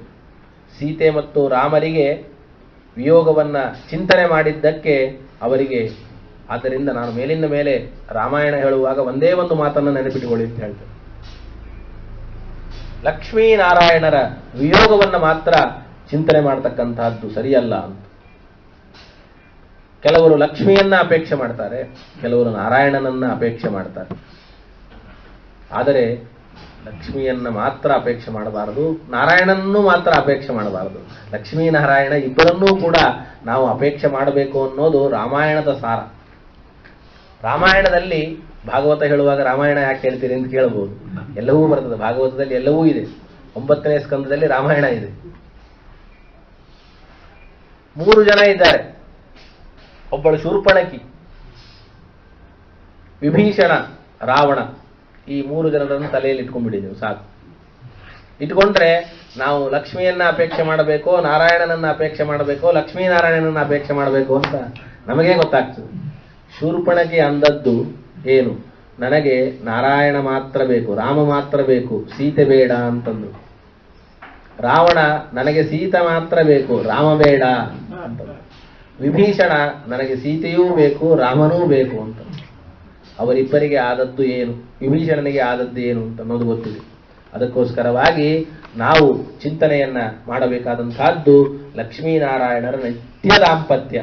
ಇವತ್ತು ಸಮುದ್ರ ಮಥನ ಆದ ಮೇಲೆ ಅವರಿಗೆ ವಿವಾಹ ಆಯಿತು. ಇದಕ್ಕಿಂತ ಪೂರ್ವದಲ್ಲಿ ಅವರು ಬೇರೆ, ಅವನು ಪತಿಯಲ್ಲ, ಇವಳು ಪತ್ನಿಯಲ್ಲ ಎನ್ನುವಂತಹ ಭಾವನೆಯನ್ನ ನಾವು ಕಿಂಚಿತ್ತೂ ಕೂಡ ಮಾಡಬಾರದು. ಈ ತರಹದ ಒಂದು ಸಮುದ್ರ ಮಥನದ ಲಕ್ಷ್ಮೀ ಸ್ವಯಂವರದಿಂದ ತಿಳಿಯುವಂತಹ ಅನೇಕ ಮಾರ್ಮಿಕವಾದಂತಹ ತತ್ವಗಳು, ನಮ್ಮ ಜೀವನದಲ್ಲಿ ಅಳವಡಿಸಿಕೊಳ್ಳುವಂತಹ ತತ್ವಗಳು ಅನೇಕ ಉಂಟು. ಅದರಲ್ಲಿ 2-3 ತತ್ವಗಳನ್ನು ಮಾತ್ರ ತಿಳಿಯೋಣ. ಒಂದು ತತ್ವ, ಲಕ್ಷ್ಮಿಯನ್ನ ನಾರಾಯಣನಿಗೆ ಸಮರ್ಪಣೆ ಮಾಡಬೇಕು ಅನ್ನೋದು ಮೊದಲನೇ ತತ್ವ. ಲಕ್ಷ್ಮಿಯನ್ನ ನಾರಾಯಣನಿಗೆ ಸಮರ್ಪಣೆ ಮಾಡಬೇಕು. ಇವತ್ತು ಸಮುದ್ರ ಮಥನವನ್ನ ದೇವತೆಗಳು ದೈತ್ಯರು ಕಷ್ಟಪಟ್ಟು ಮಾಡಿದರು. ಅದರಿಂದ ಪ್ರಾದುರ್ಭವಿಸಿದ್ದು ಲಕ್ಷ್ಮಿ. ಆ ಲಕ್ಷ್ಮಿ ನಾರಾಯಣನಿಗೆ ಹೋಲಲು ನಿಜ. ಹಾಗೆ ನಮ್ಮ ಜೀವನದಲ್ಲಿ ಬೆಳಗಿನಿಂದ ಸಾಯಂಕಾಲದವರೆಗೂ ಕಷ್ಟಪಡ್ತೇವೆ. ಯಾಕೆ? ಹಣಕ್ಕಾಗಿ ಕಷ್ಟಪಡ್ತೇವೆ. ಹಾಗಾದರೆ ಆ ಬಂದ ಹಣವನ್ನ ನಾವು ನಾರಾಯಣನಿಗೆ ಸಮರ್ಪಣೆ ಮಾಡಬೇಕು. ಅಂದ್ರೆ ಆ ಹಣ ಅದು ಸಾರ್ಥಕ. ನಾರಾಯಣನಿಗೆ ಸಮರ್ಪಣೆ ಮಾಡೋದು ಅಂದ್ರೆ ಏನರ್ಥ? ಬೇರೆಯವರಿಗೆ ಸಮರ್ಪಣೆ ಮಾಡೋದು ಅಂದ್ರೆ, ಇವತ್ತು ಹಣವನ್ನ ದುಶ್ಚಟಕ್ಕಾಗಿ ಎಷ್ಟು ಜನ ಇವತ್ತು ಹಾಳು ಮಾಡ್ತಾ ಇದ್ದಾರೆ. ತಾವು ಕಷ್ಟಪಟ್ಟು ಸಂಪಾದಿಸಿದ್ದನ್ನ, ಹಣವನ್ನ, ಎಲ್ಲ ಹಣವನ್ನು ಕೂಡ ಜೂಜಿಗಾಗಿ ಅಥವಾ ಇನ್ಯಾವುದಕ್ಕಾಗಿ, ಮದ್ಯಪಾನಕ್ಕಾಗಿ, ಮಾಡಬಾರದ ಕೆಲಸಕ್ಕೆ ಮಾಡ್ತಾ ಇದ್ದಾರೆ. ನಾರಾಯಣನಿಗೆ ಸಮರ್ಪಣೆ ಮಾಡೋದು ಅಂತಂದ್ರೆ ನಮ್ಮ ಸುಖಕ್ಕಾಗಿ ಸಮರ್ಪಣೆ ಮಾಡ್ಕೊಳ್ಬಾರದು, ತಗೊಳ್ಬಾರದು ಅಂತಲ್ಲ. ಅವಶ್ಯವಾಗಿ ನಮ್ಮ ಸುಖಕ್ಕೆ ಆಗಬೇಕು. ಆದರೆ ಅದು ಶಾಸ್ತ್ರಗಳು ವಿಧಿಸಿದ ಸುಖ ಆಗಿರಬೇಕು. ಶಾಸ್ತ್ರಗಳು ನಿಷೇಧ ಮಾಡಿದ ಸುಖಕ್ಕೆ ನಾವು ಅದನ್ನು ಕೊಟ್ಟರೆ ಲಕ್ಷ್ಮೀದೇವಿಯನ್ನ ದೈತ್ಯರಿಗೆ ಕೊಟ್ಟಂತೆ. ದೈತ್ಯರು ಅಪೇಕ್ಷೆ ಮಾಡಿದರು ಲಕ್ಷ್ಮೀದೇವಿಯನ್ನ. ಆದರೆ ನಾವು ನಮ್ಮ ಕೈಯಲ್ಲಿ ಬಂದಂತಹ ಲಕ್ಷ್ಮಿಯನ್ನ ಶಾಸ್ತ್ರ ನಿಷಿದ್ಧವಾದ ಕಾರ್ಯಗಳಿಗೆ ಉಪಯೋಗಿಸಿದರೆ ಲಕ್ಷ್ಮೀದೇವಿಯನ್ನ ಅಸುರರಿಗೆ ನಾವು ಮದುವೆ ಮಾಡಿಕೊಟ್ಟಂತೆ. ಅದರಿಂದ ಏನು ಪಾಪ ಬರಬೇಕೋ ಆ ಪಾಪಕ್ಕೆ ನಾವು ಭಾಗಿಗಳಾಗ್ತೇವೆ. ಹಾಗಾಗಬಾರದು. ನಮ್ಮಿಂದ ಸಂಪಾದನೆ ಮಾಡಿದ ಹಣವನ್ನ ಧರ್ಮ ಕಾರ್ಯಕ್ಕಾಗಿ ಅಥವಾ ನನ್ನ ಅನಿಷಿದ್ಧವಾದ ಸುಖಕ್ಕಾಗಿ, ನೋಡಿ, ಶಾಸ್ತ್ರ ನನ್ನ ಸುಖಕ್ಕೆ ಉಪಯೋಗಿಸಬೇಡ ಹಣ ಅಂತ ಹೇಳೋದಿಲ್ಲ. ನಿನ್ನ ಸುಖಕ್ಕೆ ಉಪಯೋಗಿಸು, ಆದರೆ ನಿಷಿದ್ಧವಾದಂತಹ ಸುಖಕ್ಕೆ ನೀನು ಸರ್ವಥಾ ಅದನ್ನು ಬಳಸಬೇಡ. ಹಾಗೆ ಬಳಸಿದರೆ ಲಕ್ಷ್ಮಿಯನ್ನ ನಾರಾಯಣನಿಂದ ನೀನು ಬೇರ್ಪಡಿಸಿದಂತೆ ಆ ಪಾಪಕ್ಕೆ ಗುರಿಯಾಗ್ತೀಯ. ಹಾಗೆ ಮಾಡಬೇಡ. ಇದು ಒಂದು ತತ್ವ. ಇದರ ಜೊತೆಗೆ ಇನ್ನೊಂದು ತತ್ವವನ್ನ ತಿಳಿಯುವುದಾದರೆ ಅದು ಮಥನ. ಮಥನ ಅಂತನ್ನುವ ಶಬ್ದಕ್ಕೆ ವಿಚಾರ ಅಂತ ಅರ್ಥ, ಜಿಜ್ಞಾಸೆ ಅಂತ ಅರ್ಥ, ಅಥಾತೋ ಬ್ರಹ್ಮ ಜಿಜ್ಞಾಸ ಅಂತ. ಅಲ್ಲಿ ದೈತ್ಯರು ಮತ್ತು ದೇವತೆಗಳು ಸಮುದ್ರ ಮಥನವನ್ನ ಮಾಡಿದರೆ ಇಲ್ಲಿ ಶ್ರೀಮದಾಚಾರ್ಯರ ಸಿದ್ಧಾಂತ ಇದು ಶ್ರೀ ವೇದಾಂತ ಮಹಾಚಲಂ ಹಿ ಪರಿತಃ ಸಂಯೋಜ್ಯ ಸೂತ್ರಾಹಿಪಂ ಸದ್ವಾತಾಗಮ ಪೋಷಿತಾತ್ಮ ಹೃದಯಂ ತತ್ಪೂರ್ವ ಪಕ್ಷಾಸುರೈ ಸಿದ್ಧಾಂತೋಕ್ತಿ ಸುರೈಶ್ವರೈಶ್ಚ ಮತಿತಃ ಯಕೃಷ್ಣ ದುಗ್ಧಾಂಬುಧಿ ಸ್ವೀಯಾನಾಂ ಅಮೃತಂ ಪ್ರಯಚ್ಛತಿ ಸಮಾಂ ಪಾಯಾದ್ ಗುಣೋದ್ಯನ್ಮಣಿ ಅಂತ ವಾದಿರಾಜ ಸ್ವಾಮಿಗಳು ಹೇಳ್ತಾರೆ. ದೈತ್ಯರು ದೇವತೆಗಳಿದ್ದಂತೆ ಇಲ್ಲಿ ಪೂರ್ವ ಪಕ್ಷ ಮತ್ತು ಸಿದ್ಧಾಂತ. ಬ್ರಹ್ಮಸೂತ್ರಗಳೆಂಬುವುದೇ ಹಗ್ಗ. ಅಲ್ಲಿ ವಾಸುಕಿ ಹಗ್ಗವಾಗಿದ್ದರೆ ಇಲ್ಲಿ ಬ್ರಹ್ಮಸೂತ್ರಗಳೆಂಬುವ ಹಗ್ಗ. ಶ್ರೀ ವೇದಾಂತ ಮಹಾಚಲಂ, ವೇದಾಂತ ಉಪನಿಷತ್ತು ಇದು ಒಂದು ದೊಡ್ಡದಾದಂತಹ ಪರ್ವತ. ವೇದವೆಂಬುವ ಪರ್ವತವನ್ನ ಶ್ರೀಮದಾಚಾರ್ಯರ ಶಾಸ್ತ್ರಗಳೆಂಬುವಂತಹ ಸಮುದ್ರದಲ್ಲಿ ನಾವು ಬ್ರಹ್ಮಸೂತ್ರಗಳಿಂದ ಕಡೆದಂತಹ ಸಂದರ್ಭದಲ್ಲಿ ನಮಗೆ ಅಮೃತ ಸಿಗ್ತದೆ. ಆ ಅಮೃತಕ್ಕಾಗಿ ನಾವು ಪ್ರಯತ್ನವನ್ನು ಪಡಬೇಕು. ಶಾಸ್ತ್ರಗಳನ್ನು ನಾವು ಓದ್ತೇವೆ. ಶಾಸ್ತ್ರಗಳನ್ನ ಎಲ್ಲಿಯವರೆಗೂ ಓದಬೇಕು? ಅಮೃತ ಸಿಗುವವರೆಗೂ ಓದಬೇಕು. ನಾವು ಶಾಸ್ತ್ರವನ್ನು ಓದಲಿಕ್ಕೆ ಶುರು ಮಾಡಿದ ಕ್ಷಣಕ್ಕೆ ಎಷ್ಟೋ ಜನಕ್ಕೆ ಒಳ್ಳೆಯದಾಗಬಹುದು. ಅಥವಾ ವಿಷದಂತೆ ಯಾಕೆ ಪಾಠಕ್ಕೆ ಹೋಗ್ತೀವಿ ಅಂತ ಅನ್ನುವ ಜನರು ನೀವು ಕೇಳಬಹುದು. ಆದರೆ ಅಂತಹ ವಿಷಗಳಿಗೆ ನಾವು ವಿಷದ ಬಾಧೆಗೆ ತಲೆ ಕೊಡದೇನೆ, ಅಥವಾ ಸಣ್ಣ ಸಣ್ಣ ಈ ಕುದುರೆ ಮತ್ತು ಐರಾವತ ಕಾಮಧೇನುಗಳು ಬಂದಂತೆ ಲೌಕಿಕವಾದ ಫಲಗಳು ಬೇಕಾದಷ್ಟು ಬರಬಹುದು. ಹಣ ಬಂತು, ಮನೆ ಬಂತು, ಕಾರ್ ಬಂತು ಅಂತ ನಮಗೆ ಬೇಕಾದಷ್ಟು ಸಂತೋಷ ಆಗಬಹುದು. ಆದರೆ ನಮ್ಮ ಉದ್ದೇಶ ಹೇಗೆ ದೇವತೆಗಳು ಕೇವಲ ಒಂದು ಕಾಮಧೇನುವಿಗೆ ತೃಪ್ತಿ ಪಡದೆ, ಐರಾವತಕ್ಕೆ ತೃಪ್ತಿ ಪಡದೆ ಮಥನ ಎಲ್ಲಿಯವರೆಗೂ ಮಾಡಿದರು? ಅಮೃತ ಸಿಗುವವರೆಗೂ. ಹಾಗೆ ಅಮೃತ ಅಂದರೆ ಮೋಕ್ಷ, ಭಗವಂತನ ದರ್ಶನ, ಅಪರೋಕ್ಷ ಜ್ಞಾನ, ಅಲ್ಲಿಯವರೆಗೂ ನಾವು ಮಥನ ಅಂದರೆ ಶ್ರೀಮದಾಚಾರ್ಯರ ಸಿದ್ಧಾಂತದ ವಿಚಾರವನ್ನ, ಅದೇ ಮಥನ, ಪೂರ್ವಪಕ್ಷ ಸಿದ್ಧಾಂತ, ಪ್ರಶ್ನೆ ಉತ್ತರ, ಇವುಗಳನ್ನ ನಿರಂತರದಲ್ಲಿ ನಮಗೆ ಅಮೃತ ಸಿಗುವವರೆಗೂ ಕೂಡ ಶ್ರವಣ ಮನನ ನಿಧಿಧ್ಯಾಸನಗಳನ್ನು ಮಾಡಬೇಕು. ಇದೇ ಒಂದು ಸಮುದ್ರ ಮಥನದಿಂದ ತಿಳಿಯುವಂತಹ ತತ್ವ. ಹೀಗೆ ಲಕ್ಷ್ಮೀ ಸ್ವಯಂವರ ನಮಗೆ ಎಲ್ಲರಿಗೂ ಕೂಡ ಮಂಗಲವನ್ನ ಉಂಟು ಮಾಡಲಿ. ಯಾಕೆ ಅಂತಂದ್ರೆ ಭಗವಂತನ ಕಲ್ಯಾಣವನ್ನ ಚಿಂತನೆ ಮಾಡುವುದೇ ನಮಗೆ ಕಲ್ಯಾಣ, ಬೇರೆ ಅಲ್ಲ. ಭಗವಂತನಿಗೆ ಹೊಸದಾಗಿ ಕಲ್ಯಾಣ ಇಲ್ಲ. ಅವನು ಅನಾದಿ ಕಾಲದಿಂದ ಅನಂತ ಕಾಲದವರೆಗೂ ಕೂಡ ಅವನು ಕಲ್ಯಾಣನೇ, ಮಂಗಲನೇ. ಅಂತಹ ವ್ಯಕ್ತಿಗೆ ಹೊಸದಾಗಿ ಮಂಗಲ ಇಲ್ಲ. ನಾವು ಭಗವಂತನನ್ನ ಎಬ್ಬಿಸ್ತೇವೆ ಬೆಳಗ್ಗೆ, ಉತ್ತಿಷ್ಟೋತ್ತಿಷ್ಟ ಗೋವಿಂದ ಉತ್ತಿಷ್ಟ ಗರುಡಧ್ವಜ ಅಂತ. ಯಾಕೆ ಎಬ್ಬಿಸ್ಬೇಕು ದೇವರನ್ನ? ಅವನು ಮಲಗಿಕೊಂಡಿದ್ರೆ ತಾನೇ ಅವನನ್ನು ಎಬ್ಬಿಸೋದು. ದೇವರು ಮಲಗಿಕೊಂಡಿಲ್ಲ, ಹಾಗಾದ್ರೆ ಗೋವಿಂದ ಅಂತ ಯಾಕೆ ಎಬ್ಬಿಸ್ತೀರಿ? ನಾನು ಎದ್ದೀನಿ ಅಂತ ತಿಳಿಲಿಕ್ಕೆ ಗೋವಿಂದನ್ ಎಬ್ಬಿಸೋದೇ ಹೊರತಾಗಿ ಗೋವಿಂದ ಮಲ್ಕೊಂಡ್ರೆ ನಾವು ಹೇಳೋ ಹಾಗೆ ಇಲ್ಲ. ಅಂದಮೇಲೆ ನಾವು ಎದ್ದಿದ್ದೇವೆ ಅಂತಂದ್ರೆ ಗೋವಿಂದ ಮಲಗೊಂಡಿಲ್ಲ ಅಂತ ನಿಶ್ಚಿತ. ಹಾಗಾದ್ರೆ ಉತ್ತಿಷ್ಟ ಉತ್ತಿಷ್ಟ ಅಂತ ದೇವರನ್ನ ಎಬ್ಬಿಸುವುದು ಅಂತಂದ್ರೆ ನಾನು ದೇವರ ಪೂಜೆಯನ್ನ ಮಾಡಲಿಕ್ಕೆ ಎದ್ದಿದ್ದೇನೆ ಪರಮಾತ್ಮ ಅಂತ ದೇವರಿಗೆ ಹೇಳುವುದು. ಹಾಗೆ ಭಗವಂತನಿಗೆ ಕಲ್ಯಾಣ ಅಂತಂದ್ರೆ ನಮಗೆ ಕಲ್ಯಾಣ ಆಗಲಿ ಅನ್ನೋದಕ್ಕೆ ದೇವರಿಗೆ ಕಲ್ಯಾಣ ಅಂತ ಅನ್ನೋದು ಹೊರತಾಗಿ ಶ್ರೀನಿವಾಸ ಕಲ್ಯಾಣ ಅಥವಾ ಇನ್ಯಾವ ಕಲ್ಯಾಣಗಳನ್ನ, ಸೀತಾರಾಮರ ಕಲ್ಯಾಣಗಳನ್ನ ನಾವು ಸ್ಮರಣೆ ಮಾಡೋದು ಅವರಿಗೆ ಕಲ್ಯಾಣ ಅಂತಲ್ಲ, ನಮ್ಮ ಕಲ್ಯಾಣಕ್ಕಾಗಿ ಅವರ ಕಲ್ಯಾಣವನ್ನ ಸ್ಮರಣೆ ಮಾಡೋದು. ಇಂತಹ ಕಲ್ಯಾಣವನ್ನ ಕೇಳೋಣದರಿಂದ ನಮ್ಮೆಲ್ಲರಿಗೂ ಕೂಡ ಕಲ್ಯಾಣ ಆಗಲಿ. ಹಾಗೆ ಮತ್ತೆ ಕಡಿಯಲಿಕ್ಕೆ ಪ್ರಾರಂಭ ಆಗ್ತಾರೆ. ಅಮೃತ ಬರ್ತಾ ಇಲ್ಲ, ಎಷ್ಟು ಕಡಿದ್ರೂ ಕೂಡ ಅಮೃತ ಬರ್ತಾ ಇಲ್ಲ. ಆಗ ಪರಮಾತ್ಮ ವಿಚಾರ ಮಾಡ್ತಾನೆ, ನಾನು ಅವ್ಯಕ್ತನಾಗಿ ದೈತ್ಯ ದೇವತೆಗಳಲ್ಲಿ ಸೇರಿ ಕಡಿತಾ ಇದ್ದೇನೆ. ಆದರೆ ನಾನೇ ಪ್ರತ್ಯಕ್ಷವಾಗಿ ಇನ್ನೊಂದು ರೂಪವನ್ನು ತೆಗೆದುಕೊಂಡು ಕಡಿದ್ರೆ ಮಾತ್ರ ಅಮೃತ ಬರ್ಲಿಕ್ಕೆ ಸಾಧ್ಯ, ಇಲ್ಲದೇ ಇದ್ರೆ ಇಲ್ಲ ಅಂತ ತಿಳಿದುಕೊಂಡು ವ್ಯಕ್ತನಾಗಿ ಅಜಿತ ಎಂಬುವ ರೂಪದಿಂದಲೇ ಸಾವಿರಾರು ಬಾಹುಗಳಿಂದ ಕಡಿಯಲಿಕ್ಕೆ ಪ್ರಾರಂಭವನ್ನು ಮಾಡಿದಂತಹ ಸಂದರ್ಭದಲ್ಲಿ ಆಗ ಧನ್ವಂತರಿ ರೂಪಿಯಾದ ಪರಮಾತ್ಮ ಸುಧಾ ಕಲಶವನ್ನ ತೆಗೆದುಕೊಂಡು ಬರ್ತಾನೆ. ಆ ಕ್ಷಣದಲ್ಲಿ ದೈತ್ಯರು ಕಡಿಯುವುದನ್ನು ನಿಲ್ಲಿಸಿ ಆ ಧನ್ವಂತರಿ ರೂಪಿಯ ಪರಮಾತ್ಮನಿಂದ ಅದನ್ನು ಕಸಿದುಕೊಂಡು ಬಿಡ್ತಾರೆ. ಹಾಗಾದರೆ ಪರಮಾತ್ಮನಿಗೆ ಶಕ್ತಿ ಇಲ್ಲವೇ?